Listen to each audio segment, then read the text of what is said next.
So did you guys ever see that, I think it was a Smithsonian graphic about white supremacy? Mm-hmm. And then it showed a bunch of little pictures of white people around things that they do. And it said being on time, planning for the future, even keeping a schedule was white supremacy. 100% white supremacy. Hey, white folks doing what they need to do. Right. Yeah, because Asian people don't do any of that. Black people don't do any of that. Mexicans, nobody has a concept of time except for white people, apparently. Definitely not the Indians, not the Mayans. I think the white people, they just got better marketing, man. Yeah, the Mayans didn't have any concept of time at all. They didn't calculate well far into the future or anything like that. Not at all. So the provocative and evocative title, Black Supremacy. Yeah. You're building the black family in the community. You guys want to introduce yourself and tell me what it's all about? Yeah, sure. I'm King Randall, founder of the X for Boys program. I work with kids in the black community mainly, but I work with all colored children. I'm in Albany, Georgia. But yeah, black supremacy. I think if we actually take hold to that and stop worrying about what white people are doing, I think we could actually take back our communities. So Right, 100%. Maj Toure, founder of Black Guns Matter, Solutionary Lifestyle, black supremacist.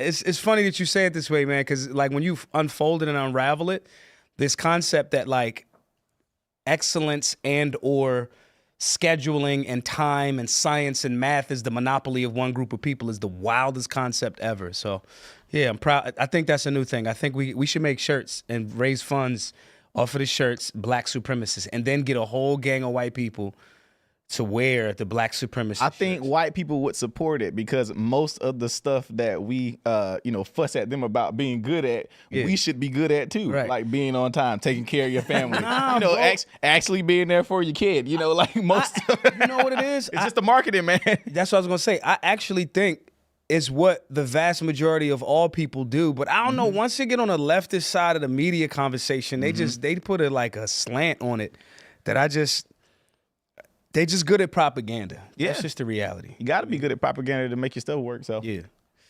So I'm pulling up the photo actually, because we didn't actually talk about it beforehand, but you guys made me think of it Yeah.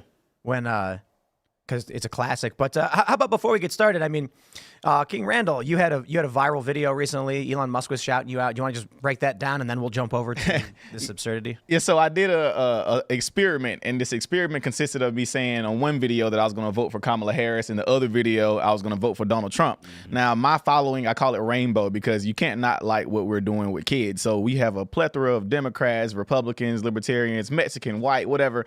And so I shared this video just to see what the reactions would be, because most black people or just people on the left side will claim that, Trump supporters are this and that. Not saying that there aren't bad Trump supporters or hateful people, but this video that I made saying I was going to vote for Kamala Harris, most of the Trump supporters that support me were like, well, that's okay. We're going to still support what you're doing. Maybe you'll come around one day, but we still love the work you're doing for kids. The video I said I was going to vote for Donald Trump, I lost like 3,000 followers. They was all in my inbox calling me all types of names. I have no business working with kids, and I hate black people. I'm not for the people, et cetera, all because of a politician. I've explained to people before that politicians really, well, I guess federal politicians have nothing to do with your regular community, your everyday community. My big thing is working in your local politics. Like I just got appointed to 3 boards in our local hometown, but these boards are important because they actually make things happen that you see every day. Right. And so people are out voting for president and fussing about the president and don't even know who your mayor is. Right. Have no idea what ward you live in, who your city commissioner is, who to call when something happens, et cetera. So we're doing all this fussing about the presidency, which they're making us do on purpose, of course, because they're controlling the minds of the people through social media. But we've lost our minds about our actual local community, and we've forgotten about going to pick up trash on the side of the road, or the kid next door that needs to learn how to read, or people that you could help in your area around you. But we fussing about the president, like telling our friends we don't want to talk to them no more, unfollowing people, etc. I don't care what kind of work you're doing. You like Trump or you voted for Trump. Like, dude, it's a politician, man. But we worshiping politicians now, and I think we've lost our minds. So Elon shared the video and gathered us a lot of support with that. Of course, a lot of hate too. We get hate because, oh, we hate Elon. He don't like black people. He just sharing it just for optics. I'm like, well, these optics have helped these black kids in this majority black town. So while y'all running y'all mouth about about how he's a white man supporting a black organization. He's apparently racist. I'm like, well, he just helped these kids with all this stuff that we needed for these kids. We've given these parents laundry detergent, underwear, shirts. We got new printers. We got pencils, calculators, etc. Like all this stuff that they've sent to support our organization that's going to black kids. I'm like, so are you happy or sad? Like, do you want the kids helped or not? And I don't care how the help gets here. So, it just goes to show how racist they are, and that they look at people based on their skin color, because of course Elon, he's an African American. Right. Hey man, black people can't be racist. We understand it already. But black people are we are not racist. We can't be racist apparently because we have no way to affect the power structure behind hurting white people. That's the idea. We can't be racist because we're not in power, quote unquote. See, but that's really the psyop, because it's still. I can be racist. I could be whatever I want to be. Yep. You're trying to, like, low key, like on a subtle level, steal somebody's agency to say only this group of people can have a monopoly or produce this particular thing. Yep. Even if it's right, wrong, left, it doesn't matter. If I get to say you are never going to be that empowered to be in a space where you could stop somebody from having any type of movement, you in essence trying to psychologically trick me into believing I don't have a certain level of autonomy. That's crazy. To break that down, what the left is saying when they say black people can't be racist, and then you ask them, what does that mean? It says, well, racism is prejudice plus power. Right. They're basically saying it is impossible for black people to have power. Right. You're not smart enough. You're not smart enough. Right. You're not good enough. You're too weak. You're too stupid. They don't believe you're capable of it. So black people, oh, we can't be racist, blah, blah, blah, blah. We don't have no power. I know black mayors. I know black councilmen. Right. What was he doing? Is that not power? You know, so again, I believe we have much capability of being powerful, but if you keep convincing people that we have none and relying on politicians, etc., and could keep telling us, oh, well, white people are the reason for everything that's happening right now. Sure, racism has played a part in, different things that are happening now, but at the same time, we are destroying our own community, in my opinion. Like, we have a building out in the projects right now. I have to keep the gates locked. I have to do all this stuff that we're helping black kids in this neighborhood, but ask me what, they won't stop busting out the glass. We put a new basketball court out there for the kids. They put foam board all over it. They leave trash everywhere, etc., etc. Ain't no white people coming to bust the glass out the basketball goals. Ain't no white people leaving all the trash out there in the neighborhood. We come out, there's beer bottles everywhere, etc. We won't take care of our own stuff. And then we like to say, oh, well, white people, they like to be slumlords to black people. When are you not a slumlord in the black community, to be frank? Because every time I go to the black community, we don't take care of our own stuff. I think it's twofold to that, though. I'm going to give you some pushback. Go ahead. I believe, like, if I want to serve somebody drugs and not get caught, I serve them third person, right? I believe that this is where extreme leftists kind of got a nugget of truth. If a system has been created to make people respond a certain way, and that system that's been created and indoctrinated and forced people into the system, right? There becomes a generational ignorance, and the actions and deeds because of that start to manifest in, I wasn't there selling the drugs, but it's my work, right? So if I create, it's like there's a book called, what's the name of this book? I forget the name of it, but anyway, it talks about how the financial structure as it relates to real estate with redlining and all of that, it speaks to, there were things put in place that even if you got financing and this is back in the day, you could not sell the color of law. I think that's what it is, the color of law. You could not sell, rent, or lease houses in these complexes to black people because one of the biggest ways of generational wealth is home ownership. Right. So the people that don't think about home ownership, that have been told to not think about home ownership because there was a system in place that said, even if I'm the cool white dude that got the financing to build a suburban enclave, I can't sell it to you. That level of racism, and it happened to be white people doing that, that exists. Now, when you trickle down to a point where it's however many generations later, and that group of people don't think about home ownership, I can't leave out that systemic part that created that over time. This does not absolve the person of their individual whatever, but like I think it's real crafty to the point of being able to say you can't be racist, almost like selling to me this concept, but it's so devious and dastardly because it's invisible. It's almost invisible at this point. You get what I'm saying? I get it. You know what I mean? Let me pull up this thing. This was I think the Smithsonian had this. This is hilarious. talking about race, and as I'm reading this, I'm like, was this thing made by white supremacists to convince black people and minorities to not improve their lives or something? Like, this is really weird. It says, aspects and assumptions of whiteness and white culture in the United States. White dominant culture or whiteness refers to the ways white people and their traditions, attitudes, and ways of life have been normalized over time and are now considered standard practices in the United States. And since white people still hold most of the institutional power in America, we have all internalized some aspects of white culture, including people of color. Well, let's take a look at what they think white culture is. Rugged individualism. So if you're a libertarian, you're a white supremacist. It's white. It doesn't say white supremacy. It says whiteness. Yeah. So of course there can be no Latino, Asian, Black, Indian libertarians. The individual is the primary unit. Self-reliance, independence, and autonomy highly valued and rewarded. Individuals assumed to be in control of their environment. You get what you deserve. Now, okay, fine. Make arguments about collectivism versus whatever you want, but the next one's hilarious. The nuclear family. Father, mother, 2.3 children is the ideal social unit. The husband is the breadwinner and head of the household. Wife is homemaker and subordinate to the husband. Children should have own rooms and be independent. You know, it's kind of wild because it's not even about like minorities in the United States. You can go to India. You can go to Asia.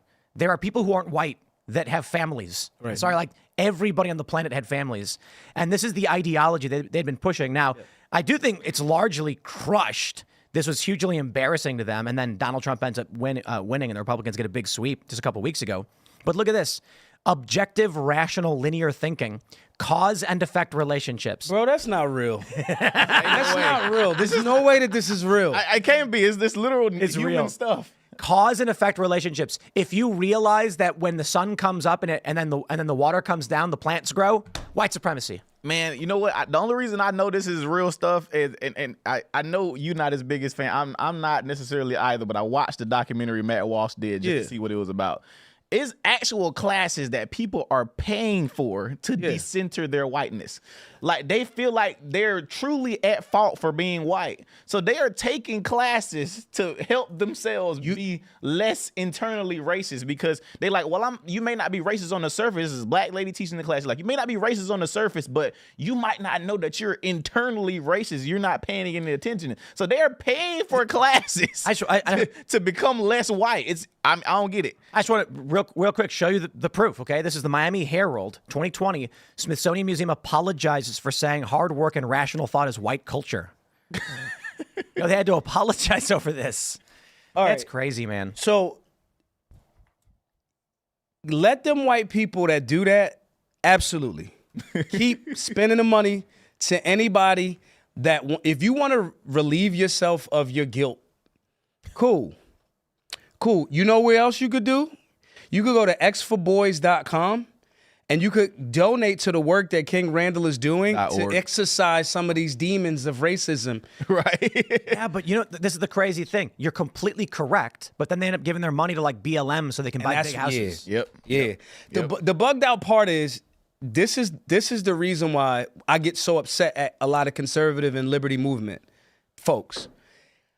We don't highlight the people that are doing the type of work that could need the funding, and it winds up going over to, we get this $6 million mansion because we told white people some goofy shit or stuff. Hey man, you know what I mean? We gotta say stuff that get clicks. So the one thing that hurts us, like, that do work, is sometimes what we're doing doesn't get all the clicks. So saying the outlandish stuff and saying, you know, you going super far right or super far left, that's what gets you on the shows. That's what gets you shown. But the work every day doesn't get shown like that, because what it does is, if they put me on the platform, right, or if they bring me to the GOP convention or whatever like that, now it's going to show that you actually have to do something to change the community. Not have a podcast, not talk about it, not write a book. There's actually things that you could do to actually change the community, and it's already being done. So they make money off of selling to the people, you know, the idea of doing work, the idea of what could be done, or the idea of, I think they actually benefit from us not doing any work because it gives them something to talk about. I don't give them anything to talk about. This was the Miami Herald? No, Smithsonian. Smithsonian made the actual National Museum of African American History and Culture at the Smithsonian. So I got to pulp a little bit more of this because this is wild. Look at this. Obviously, time following a rigid time schedule is white supremacy. Planning for the future. Here's one that's really funny. Steak and potatoes, bland is best. Like, I'm sorry, dude. We have like, what's that guy? Mario Vitale. You got Emerald. You got Gordon Ramsay. What's this weird thing these leftists have with like white people don't like eating food? I don't understand that. Man's attractiveness is based on economic status, power, and intellect. Holidays based on Christian religions. That's not white. There's big Christian nations that are not white. Look at South America. Based on white history and male leaders.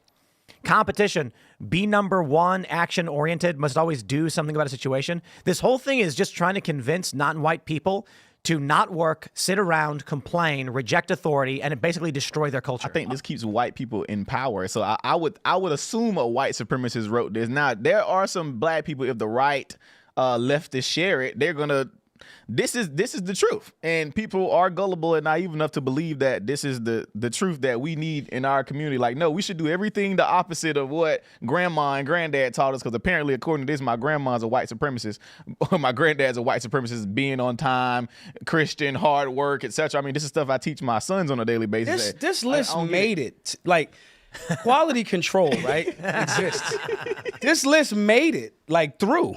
Yeah. Like nobody was, it's like, this is almost like the Jaguar commercial. Like this made it to. Yeah, I think the Jaguar commercial was on point though. I think they know what they're doing. How? Who buy, we talked about it in IRL, but I'll ask you this. Oh, who buys the Jag? Who buys the Jag? It's upscale, urban, so it's people who live in cities and people who have a lot of money. Yeah. And we've already seen since 2016, that's been trending heavily towards wokeness. So they're looking at wealthy, liberal, anti-Trump people who sold their Teslas, and they're like, look, you need this. The man in the fine suit smoking a cigar is not the guy buying the Jag anymore. That guy's voting for Donald Trump. He's not living in this. So what do? They're targeting the new demographic. I see it. Just to me, in my brain, that commercial, if it gets all the way through, the stage one, absolutely not. Is usually where they die first. Why would you even bring this to the office? This is dumb. Get it out of here. It got it through there. It got it through there. It got it all the way to now if I go to the gym and if I have a good work ethic, somebody believed that this is the monopoly of white people. Now, if you're offended by this, and you should be to a certain extent, you should in essence go like what we did with BGM. I don't care who you said this is for. This Second Amendment thing, this being on time, this being in the gym, this working hard thing, that's mine now. Whoever main man was that thought it was the monopoly of the whites, whoever that is, I don't care what he thought. Like if you're offended by this, I think it shouldn't just stay at offended. You should go, cool. Like if you happen to be black, all right, cool, I'm white. Kiss my white ass. I'm doing all of this now. Well, I think we can self-identify now. So I guess according to this, I have to identify as a white man. Well, did you vote for Joe Biden? I cannot confirm nor deny. I mean, because everybody, come on, I mean, Joe Biden said it outright. If you don't vote for him, vote for me. You're not black. See, this. I have to identify as a white I think man. that this stuff is, this is actually masterful. It is. I agree. On a different level, because the audacity of it and the obvious low IQ thought process that went into it, I don't think that somebody that does this is just like a bumbling idiot. I don't know if it's low IQ. I think it's very high IQ that can hide, like, you know how like in Star Wars, a Sith Lord that's really, really dope can hide his level. You can't read the level that he on. Yep. It's the drunken monkey high. This is so high tech because now I get to argue about how stupid this is, as opposed to your point, going into organizations, people, businesses that are in alignment with liberty. And we, on the low end, we going to trick some people that really, really think, yeah. Because if you a fatty, if you just don't want to work out, if you love being late all of the time, now I could blame this. So we get the low-hanging fruit there. Yep. But on a different level, on a higher level, now we got to try to re-indoctrinate or reprogram the thought process of somebody that now could have been a soldier for a community, that now fighting to say, yeah, if you actually go work out and keep a solid work ethic, you are promoting white supremacy. Man, I think what this is doing, what it could do is, it's aiding the idea for people to not do better. And that's super bland to say, but I think like I've been working with kids for about 6 years now. And so the kids that I've been working with, mostly single mother households, etc. But I think what they're doing is telling them that it's okay to be in the condition that you're in. Like it's okay, that's just white people stuff. And then if you think about it, you ever notice how like in the black community, like let's say you go to the family reunion, the rich auntie, how everybody treats her when she gets, because she made it and she's doing good for herself. Everybody's just like, here she go with the car. And so subconsciously all the kids, start thinking, oh, well, I don't want to, do better because nobody likes them or whatever. They're not in an environment where it's cool to do the right thing. So things like this is like aiding children not wanting to do better, because now the cool thing is doing the wrong thing. And everybody around you is doing the wrong thing. So, well, I want to be wanted. I want to be like just normal kids, normal adults, well, I'm not doing the best, and they're saying that if I do better, this is a white culture, and I'm not a white supremacist, and I don't want to be aligned with white folks or Donald Trump, so I'm not going to do better. And this is the psyop that they're creating in the minds of the people. I've asked this before of some other black conservatives, but is there a thing where they say like, "Hey, you're acting white"? Yeah. You just gotta. So I'm a solutionary. So when I get hit with that, I go, "No, I'm just better than you." Yep. You got to challenge people to go. And then when you could quantify that statement by, no, I'm not acting white, this thought that you think that excellence is only associated with white is where they got you in the first place. So when I go like, nah, I'm not acting white, I'm just better than you, bro. I'm better. Bro. And you gotta own that. The reason why I brought that up is because what we see right now with like the Democratic Party is anything that the right does must be bad no matter what it is. Yeah. Yep. So this funny thing happens with Cenk Uygur of the Young Turks. He sees it's like Elon Musk advocating for restrictions on if you're a general in the military, you can't get a job with a defense contractor for 10 years. And Cenk is like, the progressives have been arguing for that forever. Yeah. Because these high-ranking military guys will overspend like crazy because they're cutting a deal. Like, hey, we're going to dump public funds. We got you. Then give me a job. The left attacked him when he asked, let me help you get this policy through. And he was like, why are you mad? Like, we want this thing. Right. Yep. So it's almost... It's similar in that there's this idea among a lot of these people. You mentioned like the aunt comes in and she got a nice car and they don't want that. They want to be like that. They're being told that success is white supremacy, is racism. You don't want to go anywhere near it. I had to check my auntie the other day. We was having, it was at my birthday party in July where we had a family get together and my son was talking. And my aunt was like, why are you talking so proper? And I'm just like, well, that's how he's supposed to talk. You know, he's not supposed to be, talking, slang or nothing like that. He's supposed to, because he was like, hey, Dad, I need to go use the restroom. Right. She was like, why are you talking so proper? And I'm just like, well, that's how he's supposed to talk. Like, I know how we talk, but right now, that's what he needs to learn. Like, he can learn, the lingo and stuff later on. But as of right now, but I had to get her. I'm like, dude, like, that's what I understand you might raise your grandkids a different way or have them talk a certain way, but he's going to be a different child from y'all or whatever. And you just have to accept that. But in the idea of that, subconsciously what she's saying is, why are you talking so white? That's what that means. But that's crazy. She said proper because proper just means correct. It just means doing the right thing. That's it. And why are you being correct? Even if the argument was speaking that way is a different culture of ours, to use the word proper it's like as if to imply she knows that is the correct way to speak English. Correct. Now that's actually the real. I know we tongue in cheek, but that's actually that thought process that told black folks. If we isolating it and for this conversation to black folks, that's actually white supremacy. If I can convince you to only chase things that make your entire lineage worse. Yep. Yeah. And that didn't show up with black people. I'm sorry, like some of the viewers might be like, oh, we didn't do it. You physically as the white dude now might have not done it. But there were conscious by design things that said, no, we have to, even a concept of that thing called the Uncle Tom, right? In the book, Tom did not sell out. Yep. Tom was the one that did not do what Massa said do. Yep. Over time, the conditioning was on this plantation, if I'm the white slave master, you're not being an Uncle Tom, is you? To that, what Samuel Jackson's character type dude, right? Yep. Now that dude goes, I ain't no Uncle Tom, because you're vying for a white person's association and adornment. So now you start repeating it, and then you go, oh, what y'all Uncle Toms? Nobody, as the story continues to go on, actually read the book to know that this character was the dude that didn't sell out. Right. So when somebody puts that thought process into a person's brain and then it starts to spread down over time, that is white supremacy. Even I was listening to this guy talk about the word nigga. Yeah. He was actually explaining how the word nigga was only used when you were in rebellion to white people. Because at first he was just like, okay, you know how you'd be walking up down the street in the 60s or whatever, they call you boy or something like that. But when you be rebellious, hey, nigga, that's when you were called a nigga. When you were doing the wrong thing, when you were going against white people, you were called the nigga. So he was like, nigga ain't even the bad word. He was like, I want to be a nigga because I don't want to be with the racist white people, etc. So I kind of got what the psyop that you're explaining now is you convinced us that everything right is wrong and everything that destroys our lineage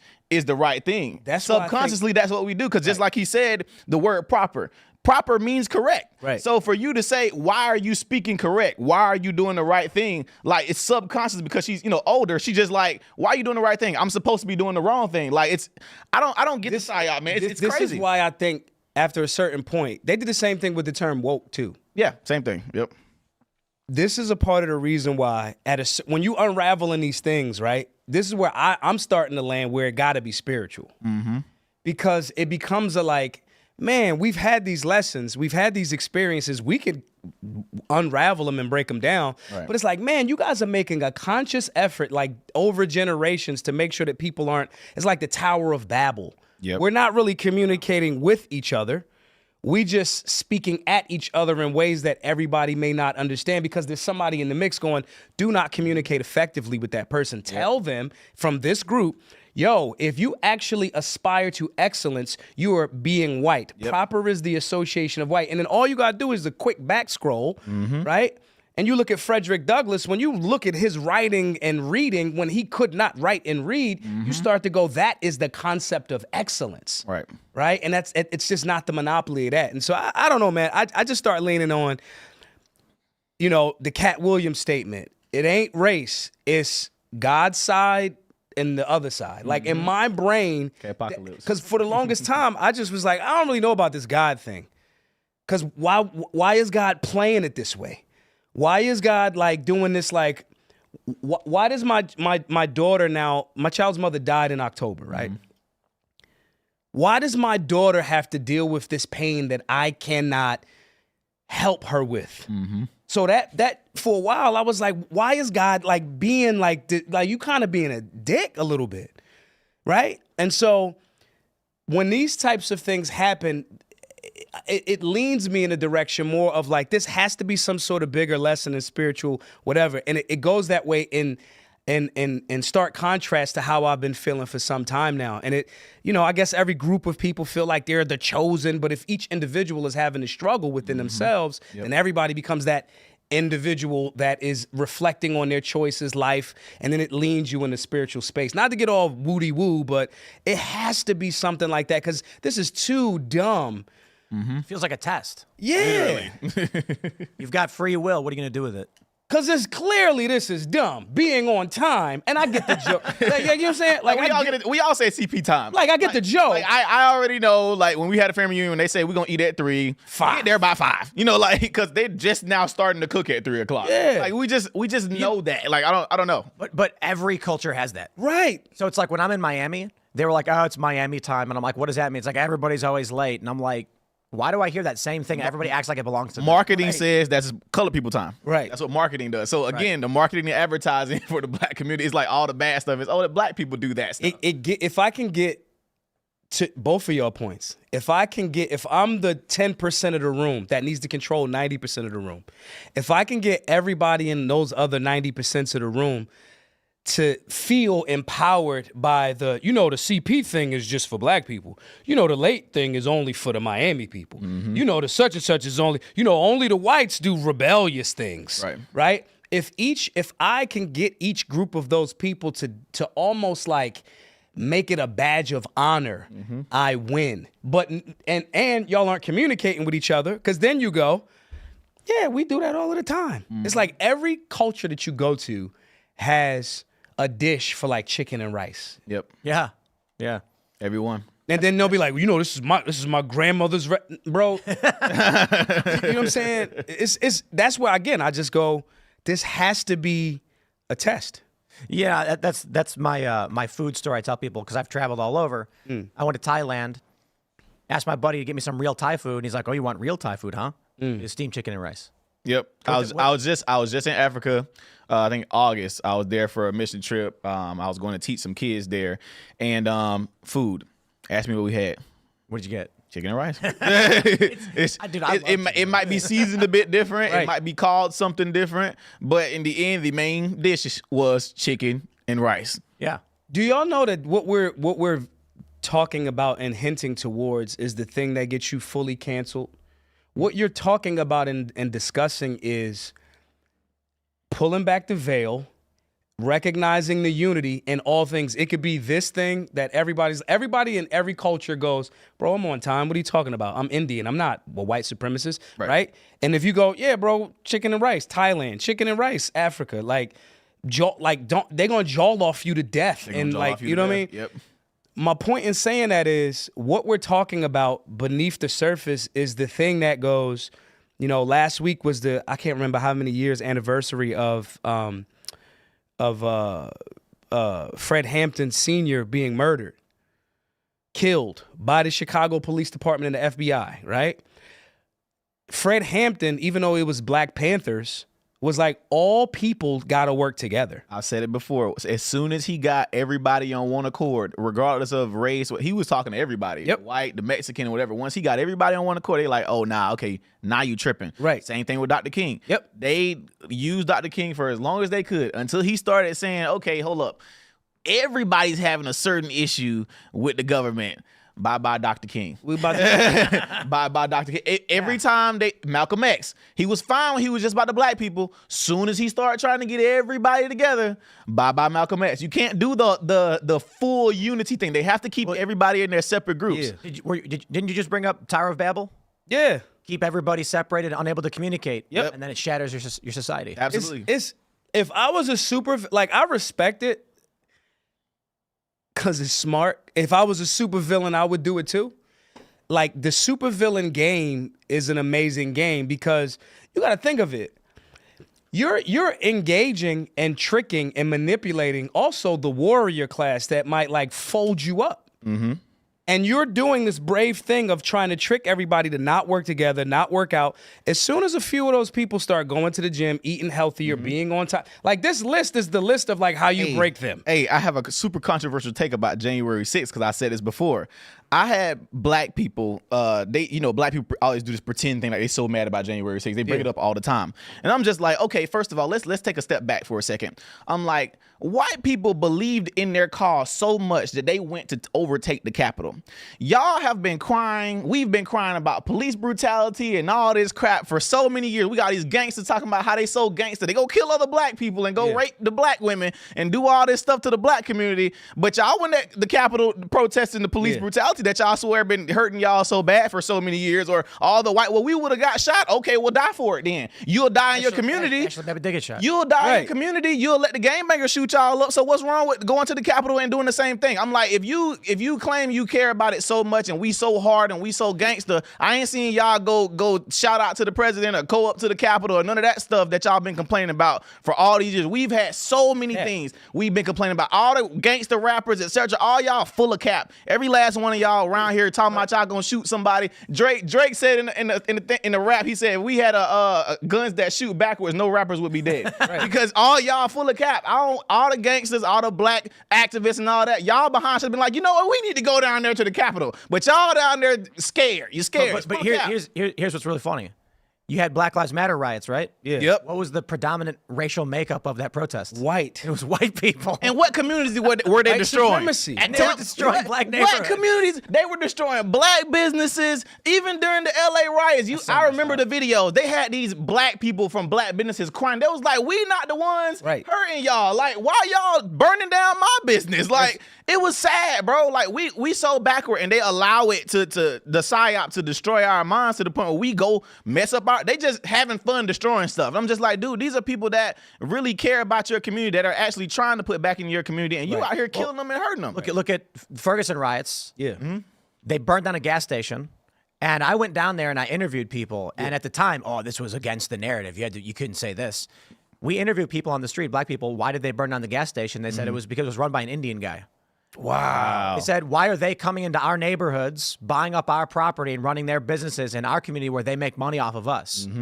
So we were told that by like 2 or 3 different people. Yeah. So I'm not saying it's for, I don't know. Maybe that's why they did it. Maybe that's why they didn't, but that's what they were telling us. But then something funny happens. You got this article in, I think it was in the New Republic or something, and it becomes a book in defense of looting, where these white liberals write that black people are looting businesses as a form of slave revolt, essentially, against an oppressive capitalist system that's holding them back. And if you actually were down there at Ferguson, what you found was the locals who lived there were begging for help to stop the rioting because their stores and businesses were getting looted. And the people that were coming and doing it were people of all races who were trying to steal stuff. Yeah. Man, I know a lot of it was set up. I want to explain something that happened in my hometown. So I had took charge of this case in my hometown where this guy, well, it was a city over in Sylvester. It's about 15 minutes away from my hometown. This guy got killed by a police by mistake. He was driving and the guy was walking and the police hit him with the car. The idea was that the guy was already dead after the police hit him. But the coroner gets there and mistakenly runs over the guy's body and then backs up over the guy's body or whatever like that. And they didn't know whether he was dead or not before the coroner came and hit him or whatever. Wow. So the idea, so anyway, fast forward through all that. They gave us all the case files, etc. because I said with the family that we were going to do a protest. This was in the middle of George Floyd too, by the way. I said that we were going to do a protest, down there because I'm just like, no, we need more information about it. Like, this don't make no sense or whatever like that. So before we did the protest, we sat down with the DA. And I'm not a lawyer or nothing, but they sat us down. They gave us every case file on that thing, from the toxicology reports or the officers. They gave us everything. So once we got all the information, I gave it back to the family and the family was satisfied. I told the public, I'm like, well, we're not going to do a protest anymore. I'm like, because we got everything we needed. So people were upset about it or whatever like that. I'll never forget the sheriff of that town where we were going to do the protest. He made a post on social media and basically took pictures and said there had been bricks and rocks, etc., sat all around the city. Whoa. I still have the post. I'm so glad I canceled it because they would have been on my behind about that. But there were bricks, rocks, everything sat all around the city where glass was and everything. They was like, we don't know about this protest is supposed to be happening, but I made sure I said, listen, we not going to be there. Right. So if all my people don't show up. But for him to say that, I knew for a fact during George Floyd protests, they were sending people around to these different communities just to destroy so things could get worse. There were a bunch of viral claims that during these protests, there were big pallets of bricks. Yep. Placed everywhere. That's exactly what he said. And the corporate press was just like, these are normal pallet deliveries for construction. And then your story's crazy because... I still got the post. He literally said they were sat everywhere all around the city. Mind you, this is a small country town, a very small country town, like with one railroad and the courthouse, like they used to hang people on it. Like, it's super old. Like, so it's not even a developed city at all, like by no circumstance. And so for him the sheriff to go post that all of these bricks and stuff were sat everywhere, but the day before we canceled was crazy. That's the reason why I'm saying I can never fully... Again, I'm always going to acknowledge the individual, right? And the individual's choice. Yep. But I can't let that, it starts to look like the system curates this thing to make all of the blame only be on the individual. Right. Not any of the conditions. It's like saying, okay, you guys could ignore these bricks and pallets of bricks and all of this that's there. You could. But we didn't give you all of the information on the case files. We unequivocally withheld information that would have changed an objective thinker's thought process. Right. Then we highlighted and took advantage of some legitimate anger that you may have about things in this community. We highlighted your anger, we turned you up, and then we dropped these pallets off. For me, I can be critical of the people in the community, but I gotta also sit back and go, bro, y'all dropped the bricks off and y'all run the media. Correct. So it becomes like you gotta have that two-way conversation all of the time, because if you don't, you fall victim on one of the two sides. You go, you're only blaming the system and not your individual accountability. Or the other side becomes, you're only blaming the individual. And it's almost like saying right now, the Biden administration thinking about blanket pardons for Fauci and a couple of other folks, right? Yeah. I thought you saved the world, bro. Right. If you saved the world, we should be throwing you a celebration. Right. The conversation then becomes, okay, Fauci is an individual that's been grimy since the HIV thing back in the day, right? Yeah. We can look at Fauci, but we also got to look at a system that goes, we got our prophets. Let's go ahead and give them the blanket. Yeah, I mean, when you don't do one or the other, you're leaving yourself open to the other side. And I think when it comes to black communities more specifically, because it's such a structured way of making it look invisible, we just go, well, y'all just doing it. You're not talking about the health component. Yep. You're not talking about the like blood pressure. It ain't just because black people got a genetic predisposition to have fucking high blood pressure. Bro. Y'all are putting things in the food and targeting them into specific communities. Again, that still doesn't mean, man, Whole Foods up the street, bro. Like, you could still get to a healthy option. We went to see my coroner the other day because I wanted to ask the coroner, why are people dying in Albany just in general? Because obviously they only post, homicides and stuff like that. I'm like, what other? He was like hypertension, heart disease, etc. He was like, mainly because people won't get up and go walk. People sit in front of the TV all day, etc., etc. And he was like, food got something to do with it. He was like, mainly it's no physical movement, which is causing blood clots, etc., etc. So he was like, literally, I'm picking up people every day, heart disease, high blood pressure. This is my hometown. Yeah, like nobody's talking about these statistics or whatever like that, but we got a food desert over in that community too, because like there are no access to grocery stores in a close radius or anything. And the one grocery store they do have obviously is super cheap stuff or whatever just for them to get, but everything that's over there for them to eat, Popeyes, McDonald's, the Chinese joint or whatever like that, but it's all, and they run down by the way, but people gotta eat there because that's the closest thing they can get to. Most of them don't have cars. And the other argument becomes where it becomes systemic. And I know the viewers gonna get mad at me for saying this. You give subsidies and tax abatements to some of those companies or like the Chinese stores in the hood. Every 5 to 10 years, it's a new Chinese dude. Mm-hmm. You see the one Chinese dude for 5 years, 10 years, then after that, it's another because they done switched their license and they got a new tax re-up. Right. It becomes a thing where like you cannot ignore the fact that you are incentivizing this in certain communities. You know what I find though? Like you were saying with that video you made about, hey, I'm going to vote for Kamala, I'm going to vote for Trump, and the left loses their minds. Yeah. I mean, that like exemplifies so much of the culture war, I guess. Mm-hmm. Yeah. I sit down with Trump supporters years ago. Yeah. And MAGA hat wearing white dudes with button-up shirts, all talking about God and all that stuff. And then they said, all this racism and white supremacy stuff, these people are lying about everything. And I was like, well, like blockbusting and redlining is a real thing. Right. It actually happened. Mm-hmm. And they said, and I'm literally, this is a true story. It happened in many instances, but I was hanging out, I think it was in the Bay Area with like 12 prominent Trump supporters. And I was like, yeah, like it was made illegal in the 80s and they still keep doing it. Mm-hmm. Yeah. And the funny thing is you go and talk to these woke activists, these uppity liberals who own real estate, and they'll tell you they do it. Mm-hmm. Right. So just real quick for those that don't know, redlining, it gets its name from Chicago, where the real estate real estate companies wouldn't sell property to black families outside of this area by the red line, creating this one area. Mm-hmm. And then blockbusting is when they would move in black families intentionally, then go around to all of the white families and say, there goes the neighborhood. Mm-hmm. Yep. They would get scared and sell their houses at a loss.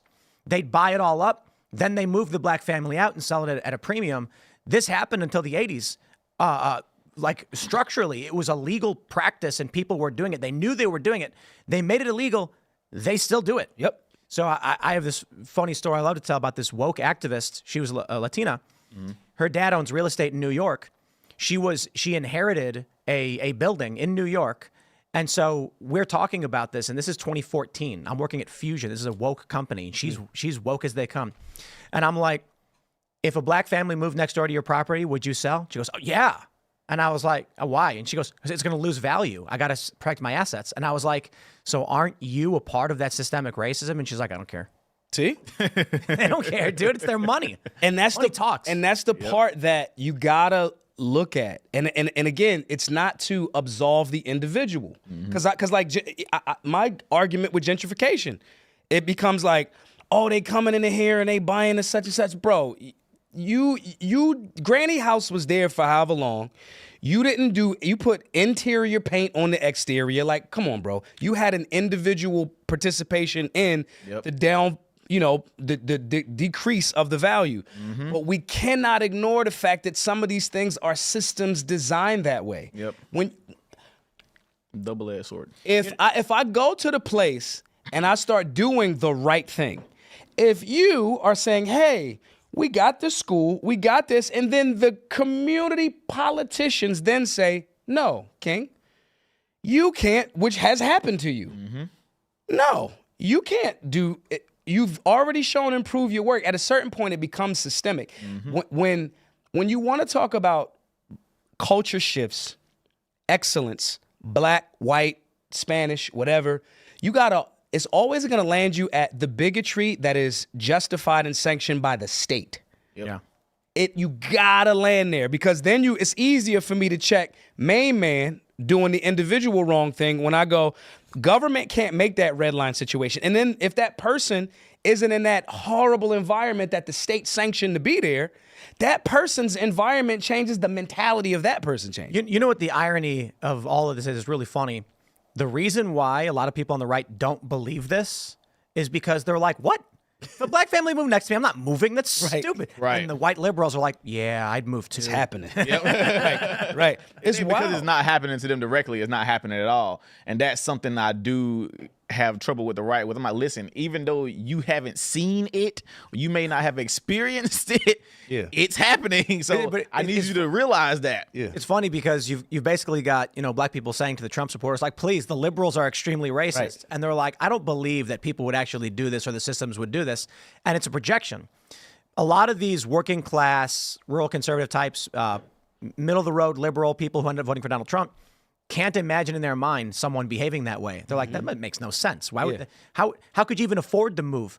But these upscale liberals living in these wealthy neighborhoods, they know they will do that in a heartbeat. The reason why the Trump supporter in the middle of the road didn't believe it for so long is because they wasn't listening to black people. Absolutely. Black people have been telling across, and not to offend the MAGA folks, right? The hood has been telling you for a bajillion years. Yep. And I say this because I don't ever want anybody to catch unnecessary charges. I've been accused falsely of things. It's just wild. But it almost low-key took for Trump to run through that for certain people to go, wait a minute. I think my black friend was telling me something like this kind of happens. And then, it's that James Franco meme at this point. It's like, first time. Yeah. You know what I'm saying? It becomes like, clearly these cases are trash. Clearly, they're targeting a person unnecessarily. This is what the Black Panther Party has been saying. This is what the early stages of people in that Ferguson movement, because I went down there to talk to Darren Seals, God bless him. Darren Seals, his girlfriend, he passed at that time. But I went to talk to his family, his girlfriend, and all of that. Those people were like, look, the police brutality thing is just wild here. Yep. And when we were saying it, it was almost like, bro, you just don't want to take individual accountability.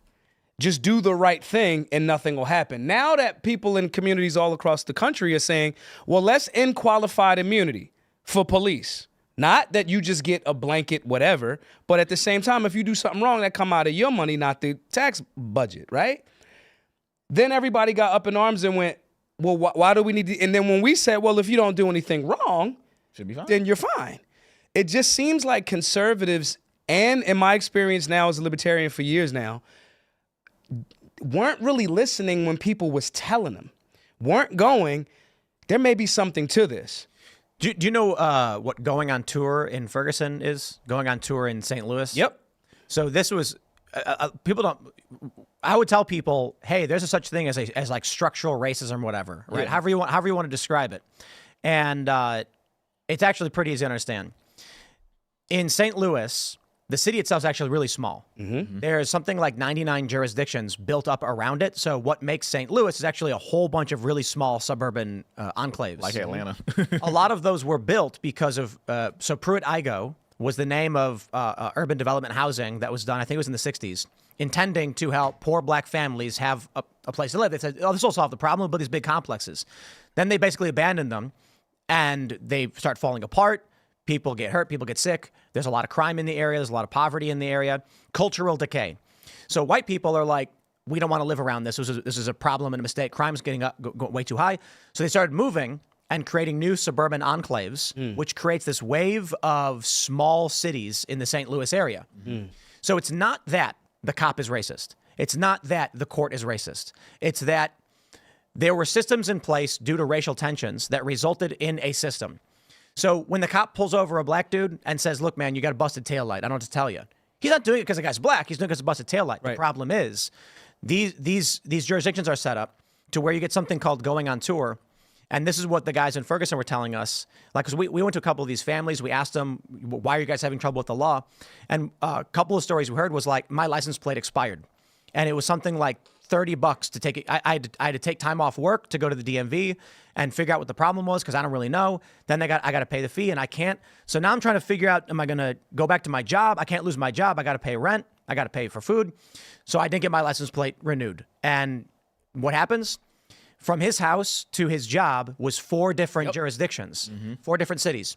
He gets pulled over in the first one, in the first mile, and the guys, and the cop's like, "Look, man, it is what it is. You should have done it. It's a $20 ticket, no big deal." He drives a mile, gets pulled over again. "Sorry, man," and he was, "But look, I already got a ticket for it." Well, I don't know what to tell you. Here's Different city. different city. Yep. So he was like, friends of ours will get 4 tickets for one thing. And we already couldn't pay for it. We're already struggling, and we have to make those decisions. And it's impossible. Do you feed your kids, or do you like get your license plate, your taillight fixed? Yeah. Right. And so then they don't pay it because they're like, dude, I couldn't pay for the taillight to get fixed in the first place. I certainly couldn't pay the $35 times 4. I don't have this money. So what happens? They get pulled over. There's a warrant for your arrest. Don't worry. It's a minor infraction. So they go to jail. It's for 1 day. It's overnight. As soon as they get out the next day, the other police department's waiting right outside saying, we were waiting for you because you got a warrant too. Yep. They go on tour. Every time they get out of a police station, they get taken to the next police station.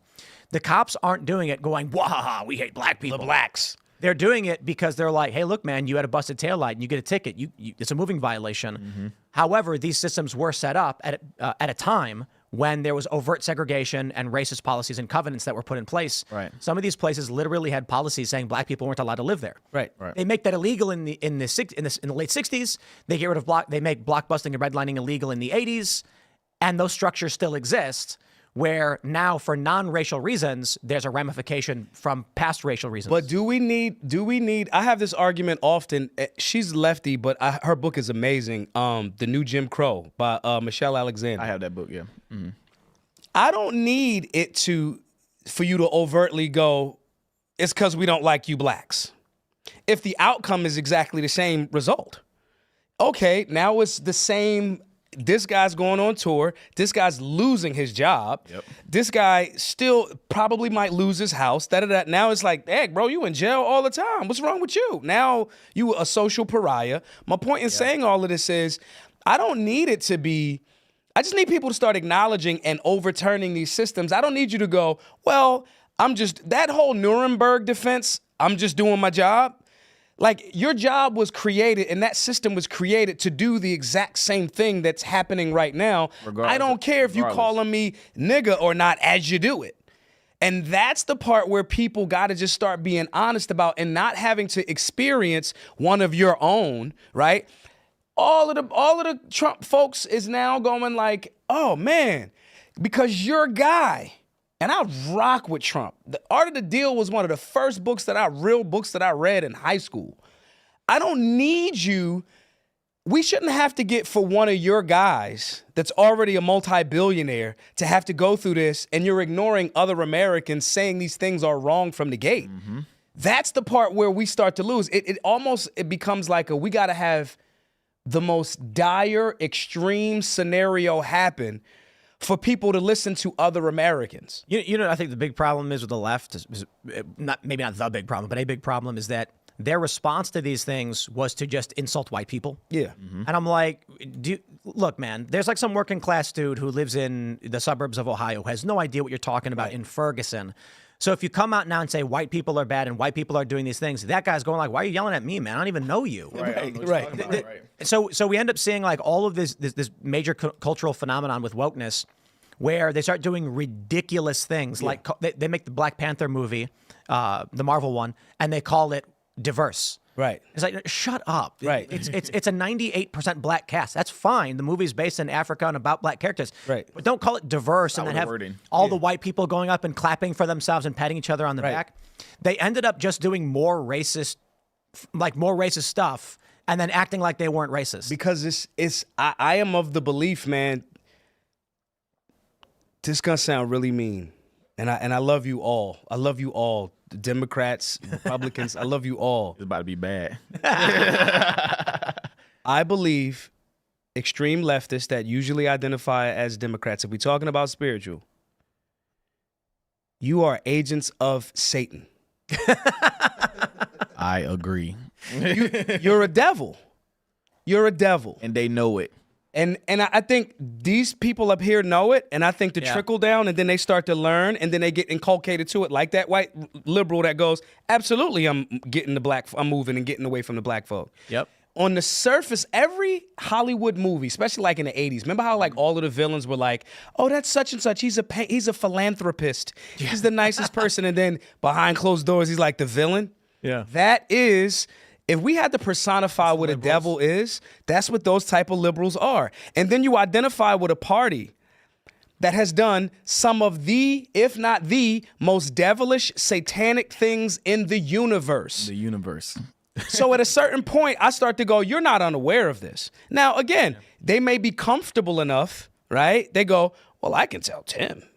I absolutely would get rid of the... They might not say the N-word publicly, but at the same time, they are 1,000% complicit with a system that is designed to destroy their fellow American. These are the same people that will struggle with, you got a problem with an American flag. But it's projection is a result of people only knowing what they know. And so for a lot of these regular working class Joes of any background, many of whom shifted heavily towards Donald Trump, including the white Trump base, they often don't believe this because it's not within them to do. These uppity leftists and liberals who outright go around screaming white supremacy is everywhere they're confessing. You're the white supremacy. They're saying that they know in their heart they have these feelings. That's why we've long called them white supremacists with guilty consciences. So basically, Tim, you're calling white liberals white devils. That's a shirt. I mean, I draw the distinction at, like you mentioned, up here and down here. Like the high level people, oh, dude, I think they're evil. Yeah. I think they're outright nihilistic. They think only they matter. Nothing else matters for anybody else. They sow divisions for money. They lie, cheat, and steal. And they got a bunch of people duped who are not smart enough to realize or too disinterested. And they think they're good people on the right side of history, as they call it. It was a cold wake-up call for them on election day when they realized they weren't. And a lot of them panicked. Yeah, I think too many of the general public that it's like my gay homies, right? They're gay. Gay. But then it started going so far that they like, bro, what's this kid doing in here? Yeah, right. Right. Like, what you doing? Like, whose man's is this that was like, this is okay? And so that's where I gotta say it's spiritual. Y'all went so far with it. So far. That even people that was just like, yo, I just kind of wanted to marry my husband. It's wild that Gays Against Groomers is called an anti-gay, anti-LGBTQ hate group. See? It's like, what? They are gay. What are you talking about? Man, the psyop that they've created in people's minds is crazy because, like, for example, my grandma. My grandma is an old school, black, churchy, conservative woman, right? But she refuses to devote anything outside of Democrats. I call grandma, I'm like, grandma, everything you have ever taught me, literally, goes against everything that she can't even name why she like I'll call her, if I call her right now on the phone and ask her why, she's gonna start telling me to shut up after a while. I'm just shut up. I'm just like, but everything that you have ever taught me, from church to hard work to, getting up on time, making sure I do everything right, etc. You don't like gay stuff. She don't like abortion. She don't like none of it. So I'm like, why do you continue voting over there? That makes no sense to me. And she's convinced herself. Well, people have convinced her. TV's convinced her because from her generation, TV was the truth. Everything on TV was the truth. So whatever you stuck to watching is what's the truth. CNN or whatever. So I'm like, grandma, you keep giving the same talking points that they're giving that you don't even agree with or whatever. I'm like, I understand you may not like Donald Trump or maybe not like those particular politicians, but most of the values on that side or libertarian values or whatever, that's what you raised me on. So tell me why you continue voting Democrat. And she can never give an actual reason. Because the whites, I'm telling you, that's where I give the leftists that phrase. The phrase being placed in a proper context and on the right people matches. That is white supremacy. If I can convince you that everything that you value and believe in, you're going to do it, you're going to live it, but you're going to vote for the people that's saying and doing the exact opposite. you know, Hollywood, y'all know that's what Merlin the magician, his wand was made out of Hollywood to create illusions. If I can bluff you, I can beat you. And if I can cast a spell that thorough, that an elder that's that wise, that has raised this many children, that has done this, that is evaluating, that is da-da-da-da-da, that has stayed alive, experienced a certain level of racism and vitriol that you and I will never experience, right? If I can convince that person to vote in their own disinterest, that is a certain level of supremacy because I have supreme power over your mind. Man, even convincing people, like, again, with the oppression thing, I've explained before. I've said, first of all, I cannot walk around here talking about I'm going through so much. I've had great grandmamas go through civil rights era. I've had granddads be run off by the Ku Klux Klan, etc. Do not sit here and tell me that you're going through so much. We had grandmamas and aunties or whatever from back then that were successful in the face of actual racism, like actually having to get up in the middle of the night because the KKK outside for your granddaddy, or actually dealing with having to not go to the same water fountain, or somebody beating you up for knowing how to read, etc. You mean to tell me you're telling me you got a bed, Wi-Fi, etc., all this stuff every day, and you telling me you going through something? I don't think you're going through. I think it's a slap in the face to my ancestors for me to walk around here talking about I'm oppressed and I can't do something because of the white folks. No, they did as much as they could in the face of true racism, and we walking around here talking about we can't do nothing. So let me ask you this. Let me give you some pushback. I was waiting on it. All right. So do you think because you're so aware of that and their genuine struggle that it could handicap you in a way? I agree. Yeah. But I want you to explain it. I think it can handicap you in a way. You are aware of how capable people can be, that you kind of ignore how evil devils can be. Say more. You see what I'm saying? Like, your thought process is, man, come on, bro. Frederick Douglass had a newspaper, bought himself out of slavery. What are you talking about? Booker T. Washington. Right. So I think sometimes because you've already lived 3 lifetimes worth of serving communities. I think because you've had that, you become so tunnel visioned on what can be that you don't look at the plot of the other. Let me explain. So that's where I was when I started when I was 19, 20, 21, 22. I'm 25 now. I'm going on 26 in Wait, for a quick sec, pardon me for cutting you. Yeah. I want people to really, really wrap around that. I was doing the goofiest things in the universe at 25. King Randall has a school that takes in and informs young men. He's 25. But this is the recovery of our culture and what is supposed to be. You're 25. You are a man. Right. You are supposed to be building and protecting and saving and expanding.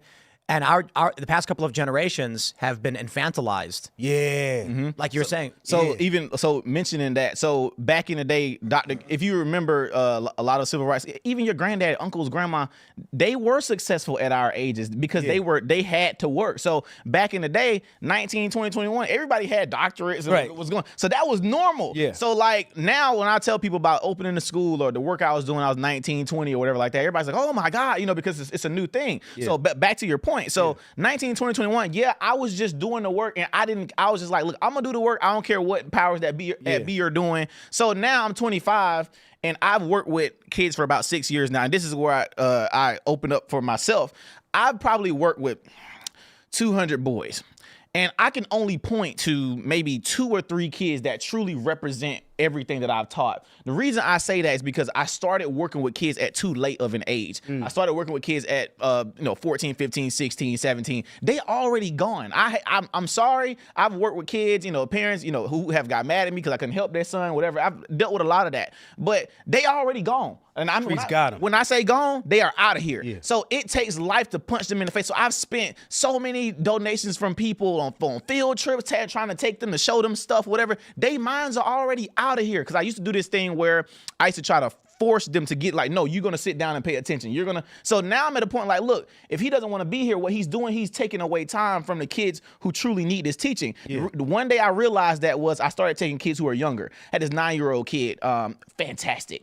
He loved the program, but he told his mom, he like, look, mama, I love it. King Run is amazing, but them kids are bad. He was like, I cannot deal with it because those are the kids who didn't even want to be there. Yeah. So I started sending them home because the kids who wanted to be there needed it. So now I work with their moms. I see what their moms are going through now. Okay, this is why you can't parent your child, or this is what's happening, or this is what's going on. So now I'm where you are now. Okay, now I got to get engaged civically now. Okay, now I need to go get on a couple boards in my hometown. I need to go to the city commission meeting right now. So as of late, that's all I've been doing is downtown at the school board meeting. I'm on 3 boards now. I've been paying attention to stuff because what's happening at these little boards are trickling down to my parents and their kids. Right. So now I'm having to fight on a different route, because of maturity now. Yeah. And I'm like, okay, I've been working with kids still, but now they're killing my kids through these boards and through the city commission. And now I need to figure out what's going on. Yeah. Lisa's telling me I should bring up drill rap. And whatever that is. No, drill rap. Let's talk about it.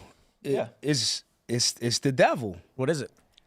Let's kill people and then make songs about how we killed your homie and then we smoked a L weed in celebration of your dead homie. Yep. This is like popular and common? Yeah, it's dying out now, especially with Dirk facing them charges that he facing in Cali right now. What is that? Lil Durk is a Chicago drill rapper that, was changing his life. I'm gonna say on the surface was changing his life, right? He just got hit with a murder for hire beef. So they got him in Miami, held him in Miami Federal Detention Center, shot him over to California to see charges on this, alleged charges on.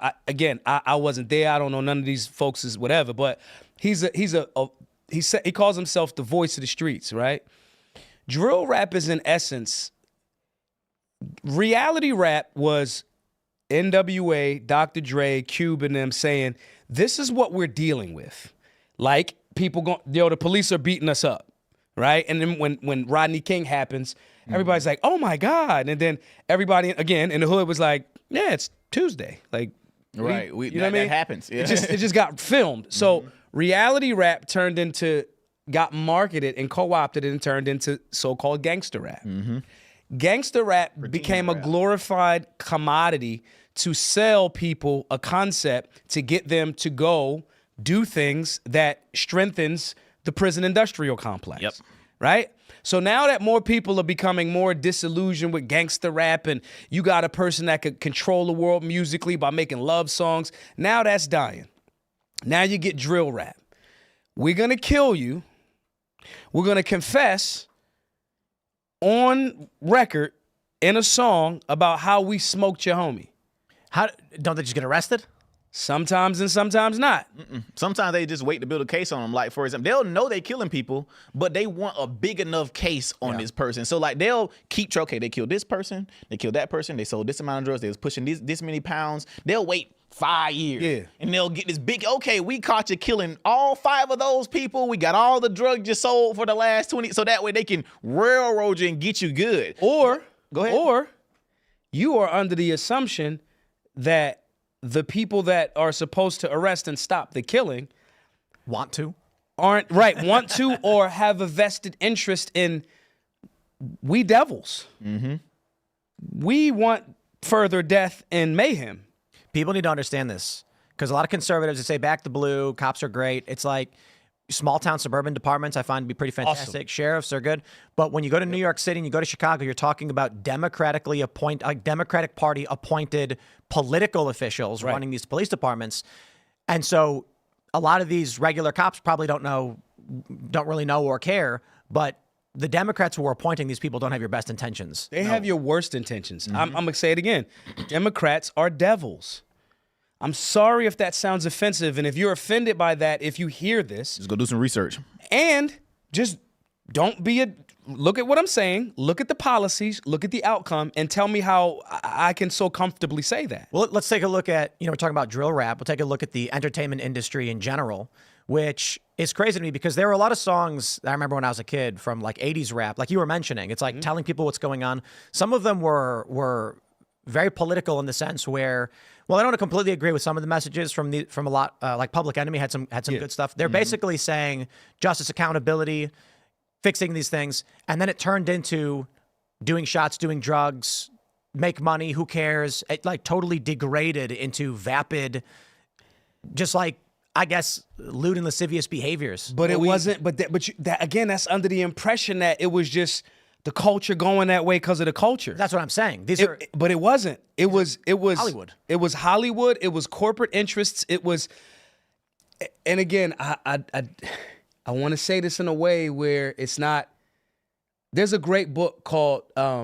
The subtitle is How the Jews Invented Hollywood. And I promise y'all, I'm not going to go on this, it's the Jews tirade. Like, that's not, like, but my thought process is when there's corporate interests that say, we have other corporate interests, we could use this power. That's the beautiful thing about the Matrix and Devils. This thing that you've used as a tool of liberation, we will co-opt it, finance people that we will give cover for, and then we will influence your students because our money is, we'll spend 10 million over here because we built 8 prisons. Let me give you a really simple example. One of my favorite memes.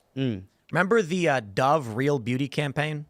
This Dove soap launched their Real Beauty campaign where they said, we're going to use, real women. Basically meant fat women. Yeah. And so Dove soap gets these plus size models and they're like, this is what real women look like. You know what company owns Dove? No. Unilever. Unilever owns Dove. And Unilever's got another company in their portfolio. And you know what that one is? What? Ben and Jerry's. See? So it's not that like I can literally draw the line saying some executive was like, yeah, but the argument was Unilever's looking at their bottom line and being like, hey, we're seeing sales decline over here at Ben and Jerry's. Why? Why aren't people buying ice cream? And they're like, well, people are concerned about being fat. What? Tell them it's fine to be fat. Yep. They go look at their other company and say, have this company tell everybody it's fine to be fat, so they'll buy more of our ice cream. So now we got fat shaming. Shaming was used as a tool back in the day. Right. Back in the day, you were shamed to do the right thing. Yeah. Now shaming is wrong, and I'm like, shaming was never wrong. Bring back shame. Shaming was correct. Shaming is why Lizzo's not fat now. Literally, whether you want to believe it, shaming is why I got good grades. Because my grandma didn't play me having a B in school. I had to have all A's. So when I got a B, I got shamed. Yeah. When I got shamed, I'm like, I don't want to be shamed. I don't want to be looked at that way. So I'm going to go do better because I want to do the right thing. For example, like going back to the drill rap thing, we do this thing where I think because we get so infatuated with the rappers or something, we don't care what they do wrong. We do not care. We don't. King Von, serial killer. Yeah. On his blog, whoever's listening to him, whatever. We love King Von. Well, King Von is responsible for making sure some black people were dead in the community. Multiple people, by the way. And he talked about it in his songs. We don't care. We love King Von. Even still listening to music from like some of these rappers right now that are dying because of the music. They are rapping. So now I go back to reality with it because they actually killing each other. Yeah. They out here pissing on each other graves and Literally. then somebody else going to shoot him and the kids are hip to it. They telling me about it and like we in Bible study or whatever, we just have regular talk afterward. They talking about how, this rapper went and got killed the other day because he went and peed on his mama grave and this like, no, this is real stuff. This actually happened. It's real life. And the kids are the switches and all that. You ain't seen no advertising for no switches on Instagram. You haven't seen no Facebook. Well, you know who advertising switches? The rappers. I ain't never heard of no switch till I heard it in the song. Like straight up. Like, and I like guns. Me and Maz do the gun thing. I hadn't really paid attention to no switch stuff till the kids told me about it. So I'm like, what's this switch thing y'all talking about?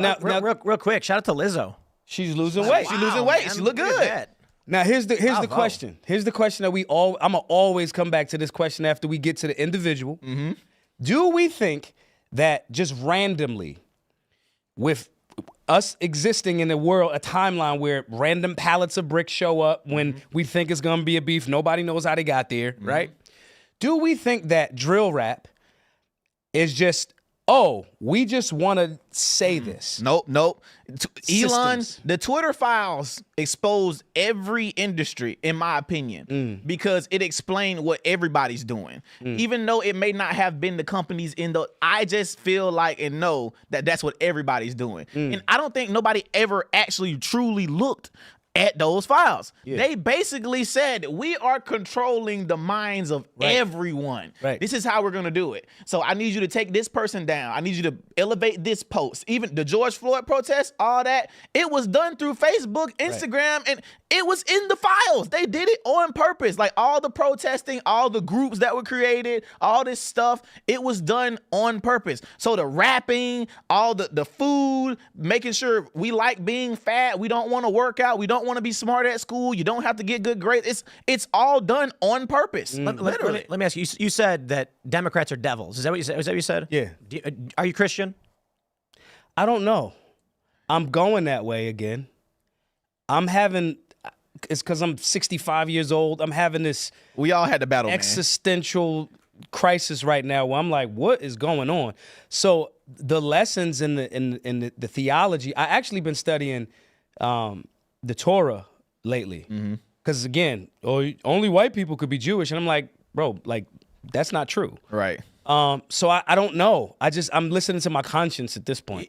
But you are Christian. Yeah. Yeah. Talking about Bible study. The reason I ask is because that I'm never gonna let this one go. The George Floyd mural that exploded. Man, come on. You remember this? Yeah. Yeah. It was. Wait, what? You didn't know this? No. Dude, let me pull this one up for you. I don't know how he got a statue, bro. Like, I don't get it. No. Wait, somebody blew it up? No. God blew it up. That's why I'm just like, No. Gotta find that. and There's no way. yeah, let me. man. I think I got it right here. God works in mysterious ways. And see, those are the- Look at this. Witness claim. Look at this picture right here, right?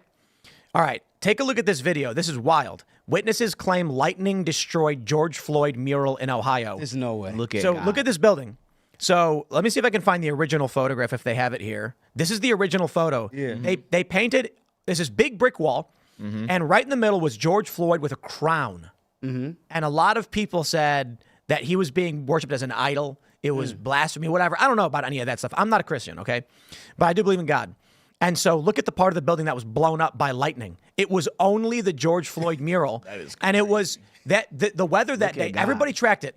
There were sparse clouds with some rain, and then all of a sudden, right in the middle of this building, and look, I'm not a meteorologist. I don't, I know the general concept of charge and discharge and lightning, but my question is it typical for lightning to strike a building only affecting the outer layer of that building, right in the middle of that building? Nope, that's not See, how it works. these are the things that, because even with the George Floyd thing, right? That's crazy. When Dave Chappelle said, like, yo, he wasn't the best dude, and he was not a good dude. By all accounts, not to sound rude to God bless his dead and all of that, right? No.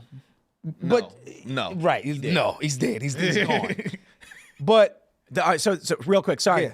Yeah. The New York Post does say an inspector said it was just a natural deterioration, but that means the wall just fell apart. So either way, that's a sign. Even so, do you remember the Jacob Blake? No. oh yeah. So I want you to pull that if you can. Jacob Blake was a guy who got shot a couple times in the back by the police. He was reaching for. Oh yeah. But people got mad at me after I found out the entire situation of what happened with Jacob Blake. Brother went and raped his kid's mom in front of the kids. Took her, tried to get her ATM or something, tried to get some money, whatever. He was stealing from her, raping in front of kids. So once I found that out, I put out a video. I said, bro, I wish the police would have shot him 14 times. Yeah. Because ain't no way you went in there and everybody like, oh, well, just because he was reaching for a knife don't mean, no, bro. The reason the police was even there was because the baby mom called the police on him after he done raped her in front of the kids. And then he went to grab a knife, and that's only after their lives were threatened the police reacted. And they got mad at me on social media, called me all types of names, and supremacists and this and that and whatever. he didn't even die. He didn't even die. But I wish he would did you have. die? I wish he was paralyzed from the waist down so he could never do it again. I gotta agree with I think he is, like though. bump that, bro. I Like think he is paralyzed. yeah, good, cause that's insane. I'm just like y'all. We forget that though. We just want the sensationalism of the police killing, shooting a black person, and to me, rightfully so, cause you reaching for a knife. Like, what we doing? I'll say I wish first that he didn't rape his Right. or whatever they said. I don't know what the exact terminology they used because I don't know what the exact criminal charges were. I wish he did not then defy the police and go for a weapon, which at close range will kill you. And people don't understand this because you're a gun guy too. Yeah. Knives at close range. Close the distance and that fast with a knife is lethal. Yep. And it's in close range, a knife is more dangerous than a gun. If you watch any of these training videos, you see like being able to pull the weapon out, get it ready to go, shoot. A guy with a knife has just sliced you up a bunch of times. Yep. I wish none of it happened. I don't want anybody to die. I don't want anybody to get paralyzed. But there's a reality here. This guy is again, I don't know the exact charges. Is a third-degree felony sexual assault and pulled a knife on cops. This is a guy who abused a woman mercilessly in front of kids, in front of children, and then went to presumably. Let's just say his intention was lethal force against the people trying to stop him from doing it, and they sided with him. Yep. And I'm like, what about the woman who was just what? I missed this whole story. Bro. They sided with him. NFL players put his name on their helmets. Bro, they got on me about this video, bro. I got on video and said I wish he would have got shot a zillion times because I explained the entire situation. They don't care. All they care about was the sensationalism of the police shooting somebody black. Wait, so the jury, I'm assuming it was a jury trial. They sided with him. No, on we're this? saying like the leftist activists. Oh, okay. Look, Yeah. And the NFL players put his name on their helmets, and it's just like that pissed me off so much because I'm gonna say it again. You know, I want to be careful on this because we often are. I'm not a fan of death. Right. I'm not, and so I would never wish that somebody lost their life. I'm glad the dude did not die. I believe there's a redemption and forgiveness for everybody, who, to varying certain degrees. That ask for it and are willing to put the work in under certain levels and conditions. And there still has to be penance. Yeah. So there's varying degrees of crimes you commit. I think, Catholics and Christians would agree with this. There's a certain line you've crossed where it's like, it's time to ask God for forgiveness. Right. I'm going to make a statement here, just like back in the old days. Do something crazy like that, stone him. Yeah, he's done. I believe there is rightful stoning, and there right there was stoning. That's what I believe in. It's at some point people will continue doing stuff like this in the community unless somebody gets their hand chopped off for stealing. Wait, but it's actually it's a cultural problem. It is. This is clear cut. There shouldn't be any debate on this on the Jacob Blake story. A guy committed, I'm being careful here because it's criminal charges. He had a warrant for his arrest for third-degree felony sexual assault, trespassing and disorderly conduct, and domestic abuse. He shows up to this woman's house, so she calls for help. And apparently he had assaulted her at that time as well. He did, yeah. The police show up to try and save this woman from a man who had sexually assaulted her, was trespassing. This is a violent and abusive guy. Yeah. And he went to pull a knife on them, and only then did the police respond with force to stop him. And they defended the criminal rapist. It's insane. Did the NFL, this is where I got to go look at corporate again. Did the NFL know all of this information before they threw? Yes, because who spend the most money? The women. Not only the women, black people. Oh, I get what you're saying. The reason these certain corporations, the reason certain corporations push toward black people because black people spend the most money. Now you got some people where black people would never buy with them or black people would never shop with them, so you never see them do the DEI, Black Lives Matter stuff. NBA, NFL, they gonna do everything black people love because black people gonna spend the most with them. You know what they not gonna do that black people love? What? Have a majority for like owners of the teams. Hey man, they deleted it. Oh, smart. Look at this. It says several NFL teams followed the Detroit Lions' footsteps by calling off practice in the name of social justice. Wow. No. The New Orleans Saints opted for a different approach. Janoris Jenkins shared on Instagram the Saints practiced Thursday with Jacob Blake decals on the front of their helmets, recognized a 29-year-old black man who was left paralyzed by a recent police shooting. CBS didn't even tell you the truth. Nope. Look, man, if this was a story about... This was in Kenosha. Yeah. What is going on in Kenosha? They protested about this. They had a Kenosha protest. Wasn't that the protest for why Kyle Rittenhouse was out? I don't know, but my yes, thought... No. Yes, this was with the Kyle Rittenhouse thing. I don't want to be wrong. Oh, they mixed. Yeah. I think I do remember that. I didn't know what they protested about Jacob. Kyle went there, if I'm not mistaken. This whole thing happened with Jacob, but I don't want to be wrong, so we're gonna let him look it up. Yeah. Yeah, Kenosha protest. Yeah. Yep, that was it. Yeah. That was they were a black man shot in the back. So I remember the mix. All this happened because of Jacob Blake. Everybody on the planet agrees, and obviously I mean literally because there's evil people out there. But the overwhelming majority of people in this country who are sound of reason mind if there's a story of a 29-year-old black man walking down the street and he's on his way to church and he's about to make a big donation to hurricane relief, and cops walked up and called him boy and put a bullet in his back, we'd all be protesting. 100%. We'd be pissed off. Wow. I'm not happy with any degree of violence, but I'm not gonna, because I feel like it's more of an honor and duty thing where it's like strong leaders will say, we don't want violence, we don't want conflict, we don't want murder, we don't want rape. It is not a good thing at any point whenever this happens. But rest assured, if you rape a woman, if you then come to threaten her, we have a warrant for your arrest, and you pull a knife on police, that is evil, and when we will stop this to protect other people. Right. We're trying to minimize the damage and destruction. And that's why I see what you're saying, these people are evil. Yeah. That's why I say this, to me, with the Saints, is the banality of evil. Yeah. Yep. These lawyers and these Democrats, these activists knew exactly what this guy had done, had a warrant for. That he was going for a knife, and they said, yeah, but just say it's another story that we can capitalize on and spark riots. It results in how many people ended up? 2 people dying. Yep. Kyle Rittenhouse was defending himself. Right. He did nothing wrong. He was out there trying to help people. He was clueless, and I mean this with no disrespect. Right. Yeah. And then when this guy threatens to kill him and chases him down the street, only after another dude fires a gun, did Kyle Rittenhouse turn around, and then the guy reached and put his hand on the gun. That's when Rittenhouse fires. Right. He immediately tries running to the police. I wish none of that happened. I think Kyle wishes none of that happened. Right. Changed his life and damaged it in ways that will never change. Then they lied and said Kyle Rittenhouse killed 3 black men. Yep. All of this because these people are unwilling to tell you the truth about Jacob Blake. They've got all of these people defending and idolizing George Floyd, who was chewing on a speedball in behind the wheel of a vehicle.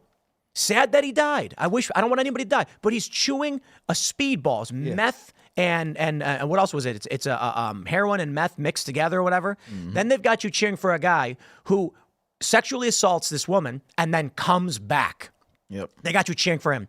Then you got Kyle Rittenhouse, who ran to the police for help because they were threatening to kill him, and they've got you trying to destroy his life. I'm sorry, all of that is evil. It is. Evil. I did a video teaching. So my saying this video. I did a video with one of our local police. Now, mind you, our city's about 77% black. So almost all of our police force is all black men. So this whole we hate the police thing in my hometown, I'm just like, dude, you grew up with old dude. He was your football coach. Like, stop. But anyway, I did a video with these kids, and we basically taught them how to interact with the police. One thing I always notice, even with my family and stuff, anytime you get pulled over, the first thing you do is just get an attitude. What you put me over for? Oh, here they go. Blah, blah, blah, blah, blah. And I'm just like, or maybe something's wrong. Maybe you did something wrong. And usually, this is only my experience. I will say this. I have not had an experience with a white cop that was racist. That's just my experience. Every time I've been pulled over, I was doing something. Every time, whether it been a tail light, going too fast, I'm an avid speeder. I get pulled over for speeding all the time. I have never just been pulled over just because. But anyway, I have. I never have. So look, anyway, and I got pulled over a lot. I got many tickets. I like to speed. But anyway, so I did this video, showed them how to interact, let the windows down, talk politely, have your stuff ready. Yeah. Don't make any sudden movements, just basic stuff. If you were wrong, whatever, just take your ticket, handle your business, go fight it in court. We're not about to argue on the side of the road. Yeah. Basically, turn the car light on if it's nighttime. Just simple stuff to make engine off, keys on the front, hand on the wheel. Make everybody's life easy. Yeah. They get mad at me. Oh, you should be telling them to assert their rights. I had folks tell them to have a gun ready to shoot the police and all. Like this was real stuff. People was getting mad at me for telling the kids how to stay alive. I'm like, dude, we trying to get back home to our kids. Like, we not trying to be arguing with no police on the side of the road. Right. They get mad at me. They tell me I'm a white supremacist. I'm aiding white supremacy, not telling them their rights. I'm like, it's not that I'm not telling them their rights. I'm telling them, first of all, how to start the interaction to keep it cool. I've even had police, like, for example, it's been 3 or 4 times where I got pulled over. I was let go because I pulled over so fast. I've been speeding before by the police. I pulled over before he even turned the lights on because I knew he was finna get me. I've done that before. And they were just because I didn't have to come get you, just slow down. Like, just simple stuff like that makes everybody's day easier, and it goes by fast. To your point of small town as opposed to Philly, Chicago, New York. Yep. Small town where most of the people grew up there. Yep. Sheriff, those experiences, yo, what's up, Steve? How are you? Exactly. Right? Yep. But the person that is taught and trained, you're an enemy combatant. Yep. You definitely going to harm my life. And a police force that's tens of thousands of people, that becomes a different conversation. That nuance and not making the people communicate and say, hey, different environments curate different things. The sheriff and his deputies are elected. These people and that dude is voted in by, he know main man from whenever they went to whatever college together. Correct. Quotas. Right, and the numbers. And so like that further discussion around that culture in those different spaces is something that breaks that nuance as well. Now, I'll ask you all this though. Do we think that it's possible that everybody will be willing to receive a full, because what we're talking about right now is fuller context conversation. Sure. Do you think that it's impossible or possible for the general public, maybe not the extreme ends, but the general public to generally go, okay, it's situational, there's other factors in, and it's very relevant to each scenario, or are we just cooked? We cooked. Well, I say we cooked. I'm gonna let Tim talk, but I say we cooked because of how far we've gone with the media. They're never gonna allow us to think situationally, because there are people right now that believe that people are dying every day by the police. Like there are people like I was there a long time ago watching social media. There are people right now who believe every single day that there are unarmed black people getting killed by the police. Right now, you can go ask them. There's people dying every day by the cops. They shooting them every day. And I'm just like, dude, that has probably happened maybe a couple times this year. Do you agree? Do you think we cooked, or do you think people have the capacity to kind of like generally? Well, I think most people, it depends on which side is in control of the media apparatus, which we are slowly gaining more control over. And I say we, it's like the decentralized independent voices, the longer form conversations. We'll see how long that lasts, because short form is getting massively powerful. But when you look at like the past 10 years, why were people marching in the street to defend a guy who like is accused of raping this woman and drew a knife? And it's because they don't know or care. Nope. They care a little bit in that they want to do the right thing. And so they go to work at the coffee shop. They make coffee. They go home. They turn on their soap opera or whatever. And then their friend says, did you hear about this young black man who got shot? We're going to go protest. You should come. And they go, wow, that is bad. And they don't bother to look into it. So these people blindly march in lockstep with the dominant power structure. Now that we're post the Trump Republican crushing victory, popular vote and everything, people are now reassessing as to which side is the right side of history. And so I don't know that we're cooked. What I would say is I don't know that we will ever get to the point where regular people are going to decide to actually learn for themselves what's really going on. Oh, yeah. But it's an ebb and flow of, well, right now, if we are the ones that have the dominant control in the media, which is we'll tell you the truth and ask you, please don't defend a guy who did something like this, these people aren't going to go out and do it. Nope. Yeah. But it could change again at some point. Who knows? Yeah. I think I'm somewhere in between.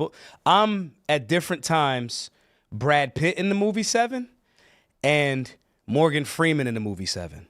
I don't know if for the viewers that didn't see I it. haven't seen that movie in a long time. So the two detectives. Yeah. Brad Pitt's gung-ho, like, yeah. Morgan Freeman's character's been there for 1,000 years. His retirement's like next week. And then here comes Kevin Spacey's character, just like the worst killer. Shout out to Kevin Spacey. And so he's telling main man, right, shout out to Kevin. He's telling, Morgan Freeman's character's telling their captain, like, I don't want this to be my last case. And it definitely should not be his first case, because these killings are just gonna go. He's talking about the 7 deadly sins. Yeah. This is symbolic. This dude's gonna just kill and keep killing. And I'm like up for retirement next week. Brad Pitt told him in the movie, Morgan Freeman's character, he said, you know, you're too, in essence, paraphrasing, he called him too black-pilled. He's like, you've just seen death for so long that you don't think that this, that, and the third. And Brad Pitt had a moment of clarity where he says, I can't think that. I can't. New baby, new wife, wanting to do good in the world, still hope. Yeah. So from your perspective, you're Morgan Freeman and you're Brad Pitt, and I'm like somewhere in the middle where life has shown me so much of the like, ugh, and you're in the middle of it, right? You have had all of these amazing stories around the world for so long and moments of hope, right? But you've also created an environment for yourself, like your days, like most people's vacation, right? You get to no. What I mean by that is you're doing what you're passionate about. Yeah. All right. So you've somewhat insulated yourself from a lot of the goofery, right? Goofery. I can see both sides of that because our work is in the community, but it's not a small town like Albany. It's Philly. I can walk up the street and see where the Constitution was signed. I have these visual representations in the middle of City Hall. There's these 4 sculptures. There's a group of Indian men, native indigenous people, black people, Asian people, and white people, all holding up City Hall, in the middle of City Hall. And it represents, when I was in high school, I used to take tours of this stuff. It represents all of the types of people that built America and built this brotherly love city. My point is, I have access to different levels of hope that makes me hopeful. You are in the middle of a small town and all of those different things. So you're like, nah, he cooked, main man should have died, this, that, and the third. And I think if we can strike a balance in that space in some way, I think that goes in that direction. But to your point, I don't want to give up that hope. In that sense, I feel like Brad Pitt in that moment where I can't. I don't know if it's hope. It's just, I was saying this before the election. The reason why the popular vote mattered so much is most people will do what they're told. And it's not who's telling them, it's the majority. This is why they say, like, people will vote for who they think is going to win just because they want to fit in. Not everybody, there's people who do this. And so Donald Trump wins in 2016, but the entire media apparatus and institutions go against him. Why? Because the popular vote went for Hillary. And so in their minds, the right side of history is Hillary and Trump won by procedure. It's BS. 2020 happens.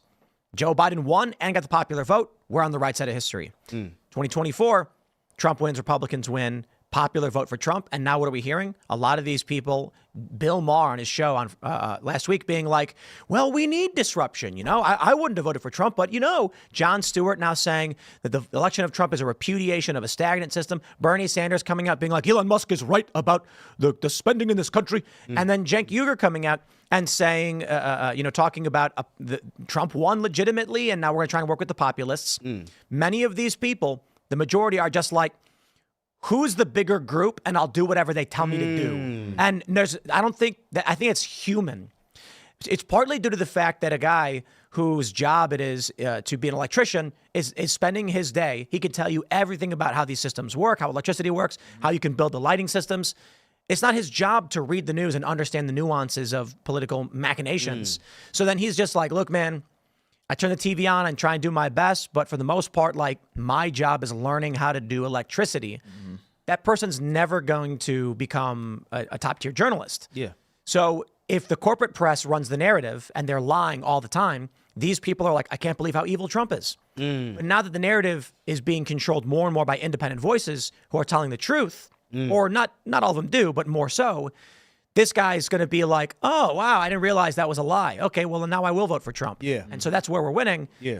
At any point, liars may take over again. It goes back and forth. It's the price for freedom is eternal vigilance. So that's why it's not like hope or not hope. It's we won this battle, and now we got to hold the line and make sure we stop, the evil and the liars. Right. I agree with that. I just think that gets changed, and more people want to be in alignment with that because it wasn't always this level of Edward Bernays propaganda fight all the time. When it was just I think that electrician should be more involved so he or she can become a statesman or a stateswoman. I think that's where we fell. And when we do go, I don't think that we just get to tap out only on this is what my one skill set is.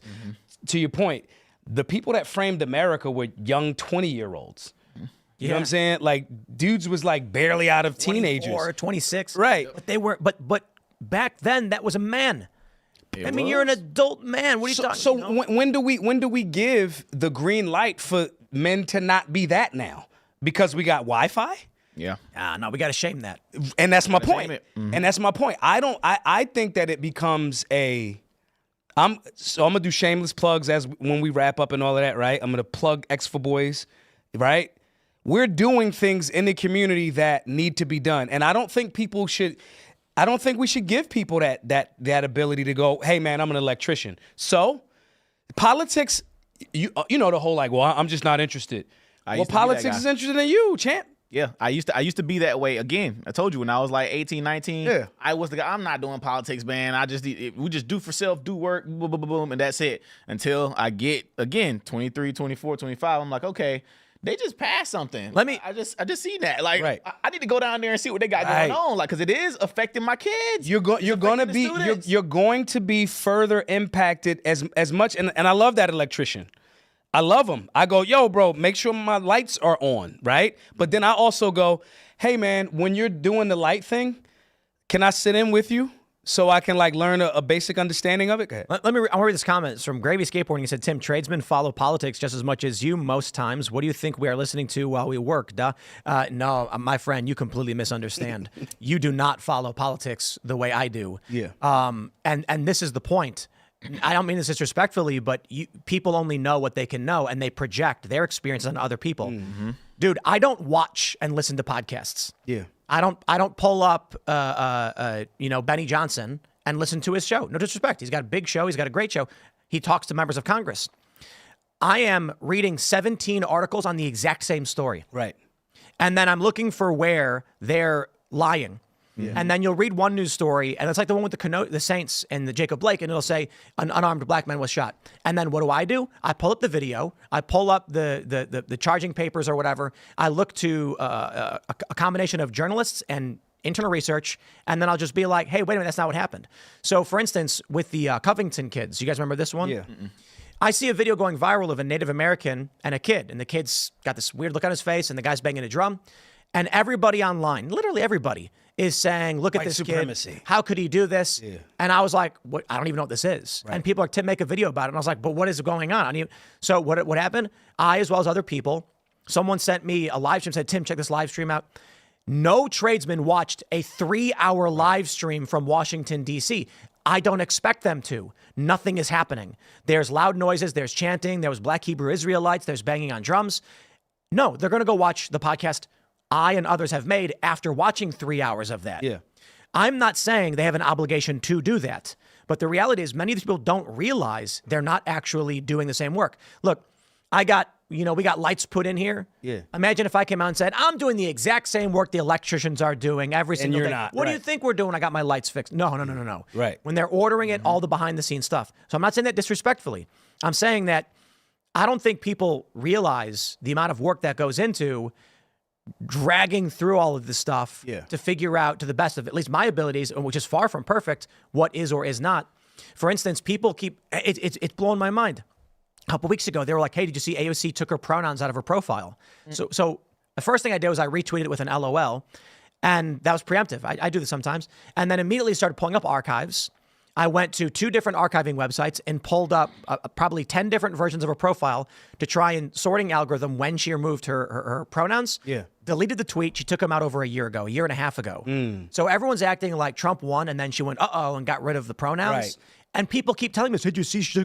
No, that was a year and a half ago. I got the archives. I deleted that tweet. I'm mentioning that the tradesmen aren't paying attention. I think just like you're mentioning, nobody's doing the in-depth research. You're listening to stuff, but you're not doing in-depth research. And again, going back to how politics affects everybody. For example, I just did a video the other day about our hometown. We had one skate park in our hometown for skateboarders or whatever like that. And nobody's paying attention to nothing. I tell you, got to go to your commission meetings, go to city council meetings. So everybody pops up the other day. Guess what? Skate park is completely demolished. It's all gone because they need to use it to build a bridge. So now the skateboarders are reaching out to me and stuff because I go to the meetings and stuff. They're like, hey, what happened? What's up? I'm like, this is why I tell you guys, you got to just pay attention to stuff because they approve for it to be it's all gone. I'll make one more point on this. That's why I was saying if we control the narrative, then the people are going to be walking in the right direction. Because that tradesman, as you mentioned, listening to this show or other shows throughout the day, you're consuming information from me, from Benny Johnson, from Steven Crowder or Ben Shapiro, Matt Walsh, whoever it may be,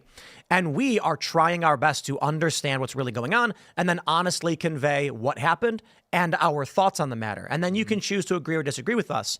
The corporate press is intentionally lying every step of the way, refusing to admit when they were wrong or outright intentionally trying to lead you in the wrong direction. So I completely agree. The tradesman is helping build a house, making society function, and they're listening to the news as they do it. They are not investigating the claims of the news. And I challenge the in-between. The in-between challenge for me is that tradesman can land by watching all of the independent journalists and podcasts and all of that. But I need that tradesman to understand that one of the most impactful things that he or she can do is start investing in your own ability to start doing at least a modicum of what you guys do. Because otherwise, we don't know if all of the people that you just named, right? Every corporate entity goes through this. They were innovative. They were independent. Everybody like Google, AT&T, Microsoft. Oh man, this is so inventive because of their ingenuity and whatever. Then they become a conglomerate. Then they start becoming the same exact thing, right? Then the antitrust suit. So, okay, who's to say? You know, Tim continues to grow, to expand and expand and expand, and Tim is now a Sith Lord.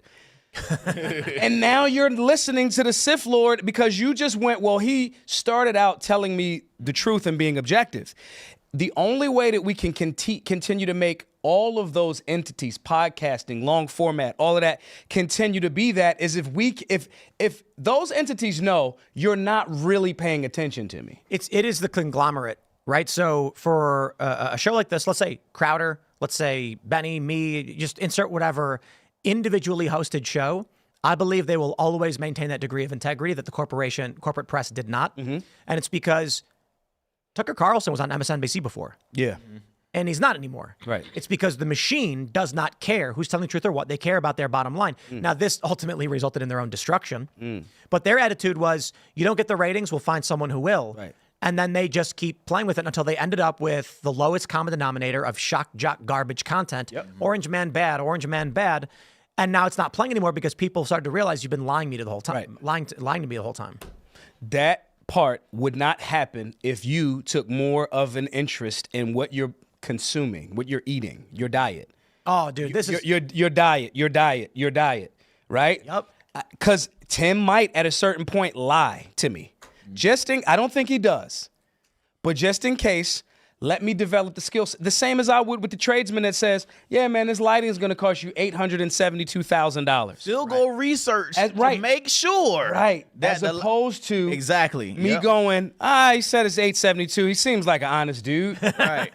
And it becomes like that's the reason why corporate press got there. Yep. Because I could scare you. The human nature component of it is I could just scare you and say the sensationalized things and we get the ad revenue. Here's where it gets crazy.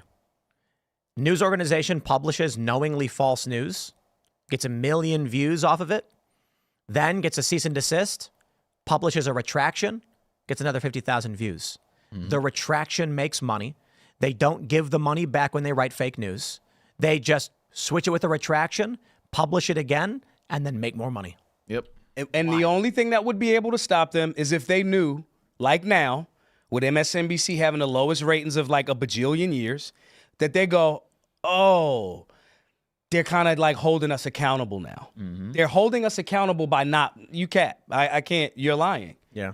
Right? But that's because more people are paying attention because of the work that folks like, you know. You know what I think it is? It's largely competition. That's all that matters. Yeah. So, in the space right now, there's millions of podcasts. And it's funny because there's I guess PewDiePie was ragging on Joe Rogan recently saying there's too many podcasts. We don't want any more. Yeah, but I think 99% of podcasts get something like 15 views, right? People are trying to start businesses. But in the space, you've got a bunch of choices. And with the corporate press, you don't. It's incestuous. They all know each other. They're all friends with each other. They have the same sponsors, and then they all say the same things. In the independent space, you've got, I mentioned all these independent personalities. If one of them starts coming out and publishing lies, people are going to be like, wait a minute. I watched this other show too, and they said the opposite. Which one's true? Check. That person lied. I'm out. Speed of internet. Yeah. Yep. Yeah, I agree with that. I can see that. I can see that. So but it is largely generational, right? Yeah. That's the other thing too, I'll say. When it's like, hey, maybe one day, Tim becomes conglomerate and he's lying. I don't think that's possible. I think who people are largely will be who they remain for the most part. People can change a little bit.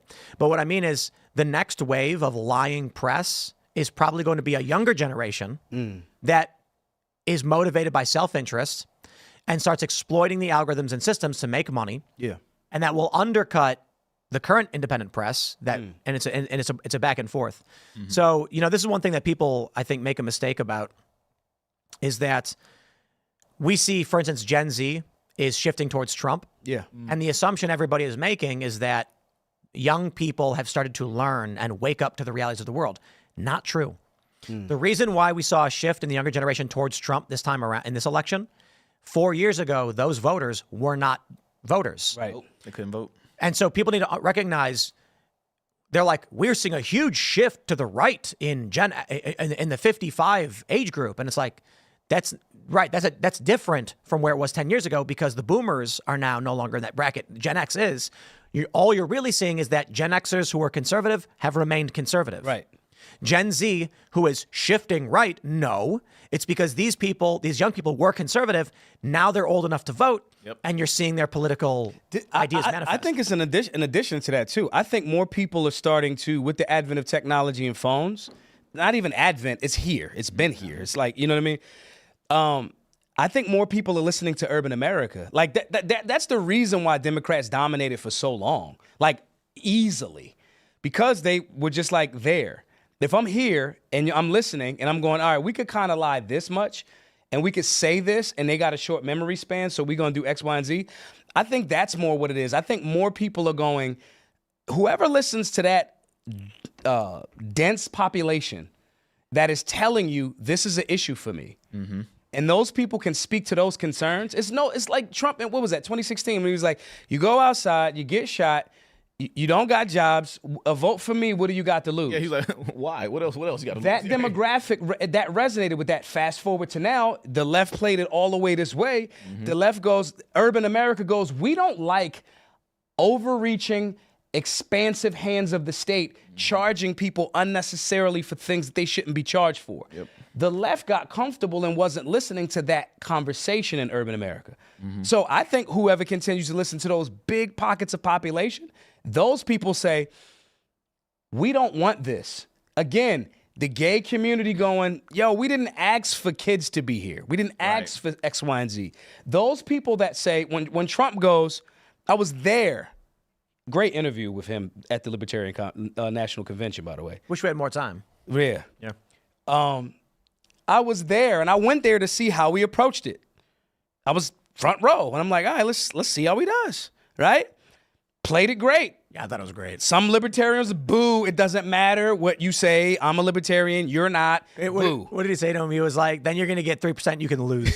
And I laughed at it. I was like, oh, that's fair, right? Then in hindsight, based on the pick, but whole nother conversation.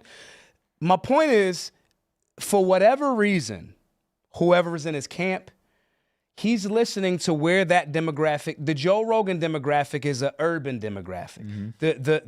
The Tim is mostly urban demographic. The people that are looking to that, right? He, for some reason, like he said, yo, Barron told me, yo, Dad, you got to do this podcast. Yo, Dad, you got to do X, Y, and Z, right? The demographic that listens to that, as well as the people that are in those communities doing the work that become leaders like you and I are in those communities, those are the people that become, it's like gangs of New York. That person, the butcher, not saying we're evil, but the butcher becomes the person that now is the political figurehead in that demographic, that speaks to, for, and is accountable to that demographic. Right. The politicians that listen to that demographic, right? When Kamala's like, I'm not doing Joe Rogan, dumb. All right, cool. Right? Cool. I'm not Biden at the time. I'm not going to go holler at those crazy libertarians. Cool, no problem. Right? And we seeing that, and it's not even just the electoral college. It is the popular vote. I think that if people keep listening to that demographic, I think those are the people that consistently win. Because again, like when we're talking about the police brutality situation, we have been telling you these things when Black America, urban America, because that's like code for like urban Black, right? When we said the system is being corrupt and we caught up in it, just pull yourself up by the bootstraps. And again, then one of yours got caught up in that, and it's like, hey, the system is corrupt. Whoever listens to that demographic and applies the solutions that leaders in those communities do and say, they win. That's my view on it. Yep, I agree. All right. So then we've solved all the problems. Poverty's done. Poverty's done. All it took was a culture war episode. Yeah, but I'm pretty optimistic. I've been saying this for a minute. I think they call this the podcast presidency. The influence of these independent channels is becoming massive. Yeah. It's going to continue to grow this direction. Yep. Real conversations are going to happen. I think we're pulling out of this tailspin culturally, and things are going to start getting better. And I hope that's the case, because otherwise you've got the fourth turning, the Strauss-Howe generational theory, where they predict that there should be, you know, if those that aren't familiar with it, we're supposed to be entering a period of great war and conflict. And so the way it goes is, simplifying it, 80 years ago, what happened? World War II. World War II. Yep. 80 years before that, what happened? Civil War. Civil War. 80 years before that, what happened? Revolutionary. Revolutionary War. That's right. And Damn. so the theory is that it's 4 generations. And basically what happens is you get this one generation born of strife, and so they realize the horrors of war and conflict, and they're like, we're not going to let that happen. But then they're strong, they're resilient, hardworking. They have kids. Those kids have kids. And then by the 4th generation, they've completely forgotten. They're living in excess. Yeah. And so it's by the 3rd generation, you get the buildup of strife. And then by the 4th is the breakdown again. And this 4th generation becomes the first. So the theory is, by 2028, we are supposed to be in something akin to either World War II or the Civil War. Has there been a thing that has blocked that cycle? Because that scared the hell out. I didn't know that, right? Yeah, those cycles going backwards. Has there ever been a time in American history where that cycle? No. If it's 80 years, right? But it's a young country too, and so that's why. You know, some people are saying, it's meaningless, but it's like, no, we had the Revolution, then we had the Civil War, then we had World War, and now it's been 80 years. The only thing that I could think that would be something that would potentially block that is those generations didn't have access and spread of information this fast. Right. It's the only thing. I say the last decade was the 90s, and it's because of the internet. Yeah. So name a decade, and you can, the roaring 20s, you know, the gangsters in the 30s, the 40s, the 50s, the 60s, and more predominantly culturally with the 50s, 60s, 70s, 80s, 90s, they all have their cultural identity as a decade. Right. Then it's done. It's over. By the 2000s, there's a little bit of it, and then now we can't even differentiate between 2020, 2010, 2000. Right. There's no distinct. 2000's got a little bit of it, but the 90s had a look, a feel, it had music, right. And that's because of the internet. So this may actually have disrupted the whole system. And I hope so. Because what does war look like now? Like, I mean, we do, but here's the thing: we do have Russia, and you know. But again, the question, because I understand armament and what everybody has, and how does war look like? Because they got a nuke over here. Okay, well, we got a anti-nuke over here. How does war like that work? Are we going combat again? Because ain't nobody doing combat no more. We got drones. We got bombs. It could be that. It's in my view and estimation, based on looking at what I'm looking at. It's a scale of death and destruction that I can't even. I have looked the other day. I was just checking out the bombs they have now. Yeah, they got bombs that'll take out a whole state.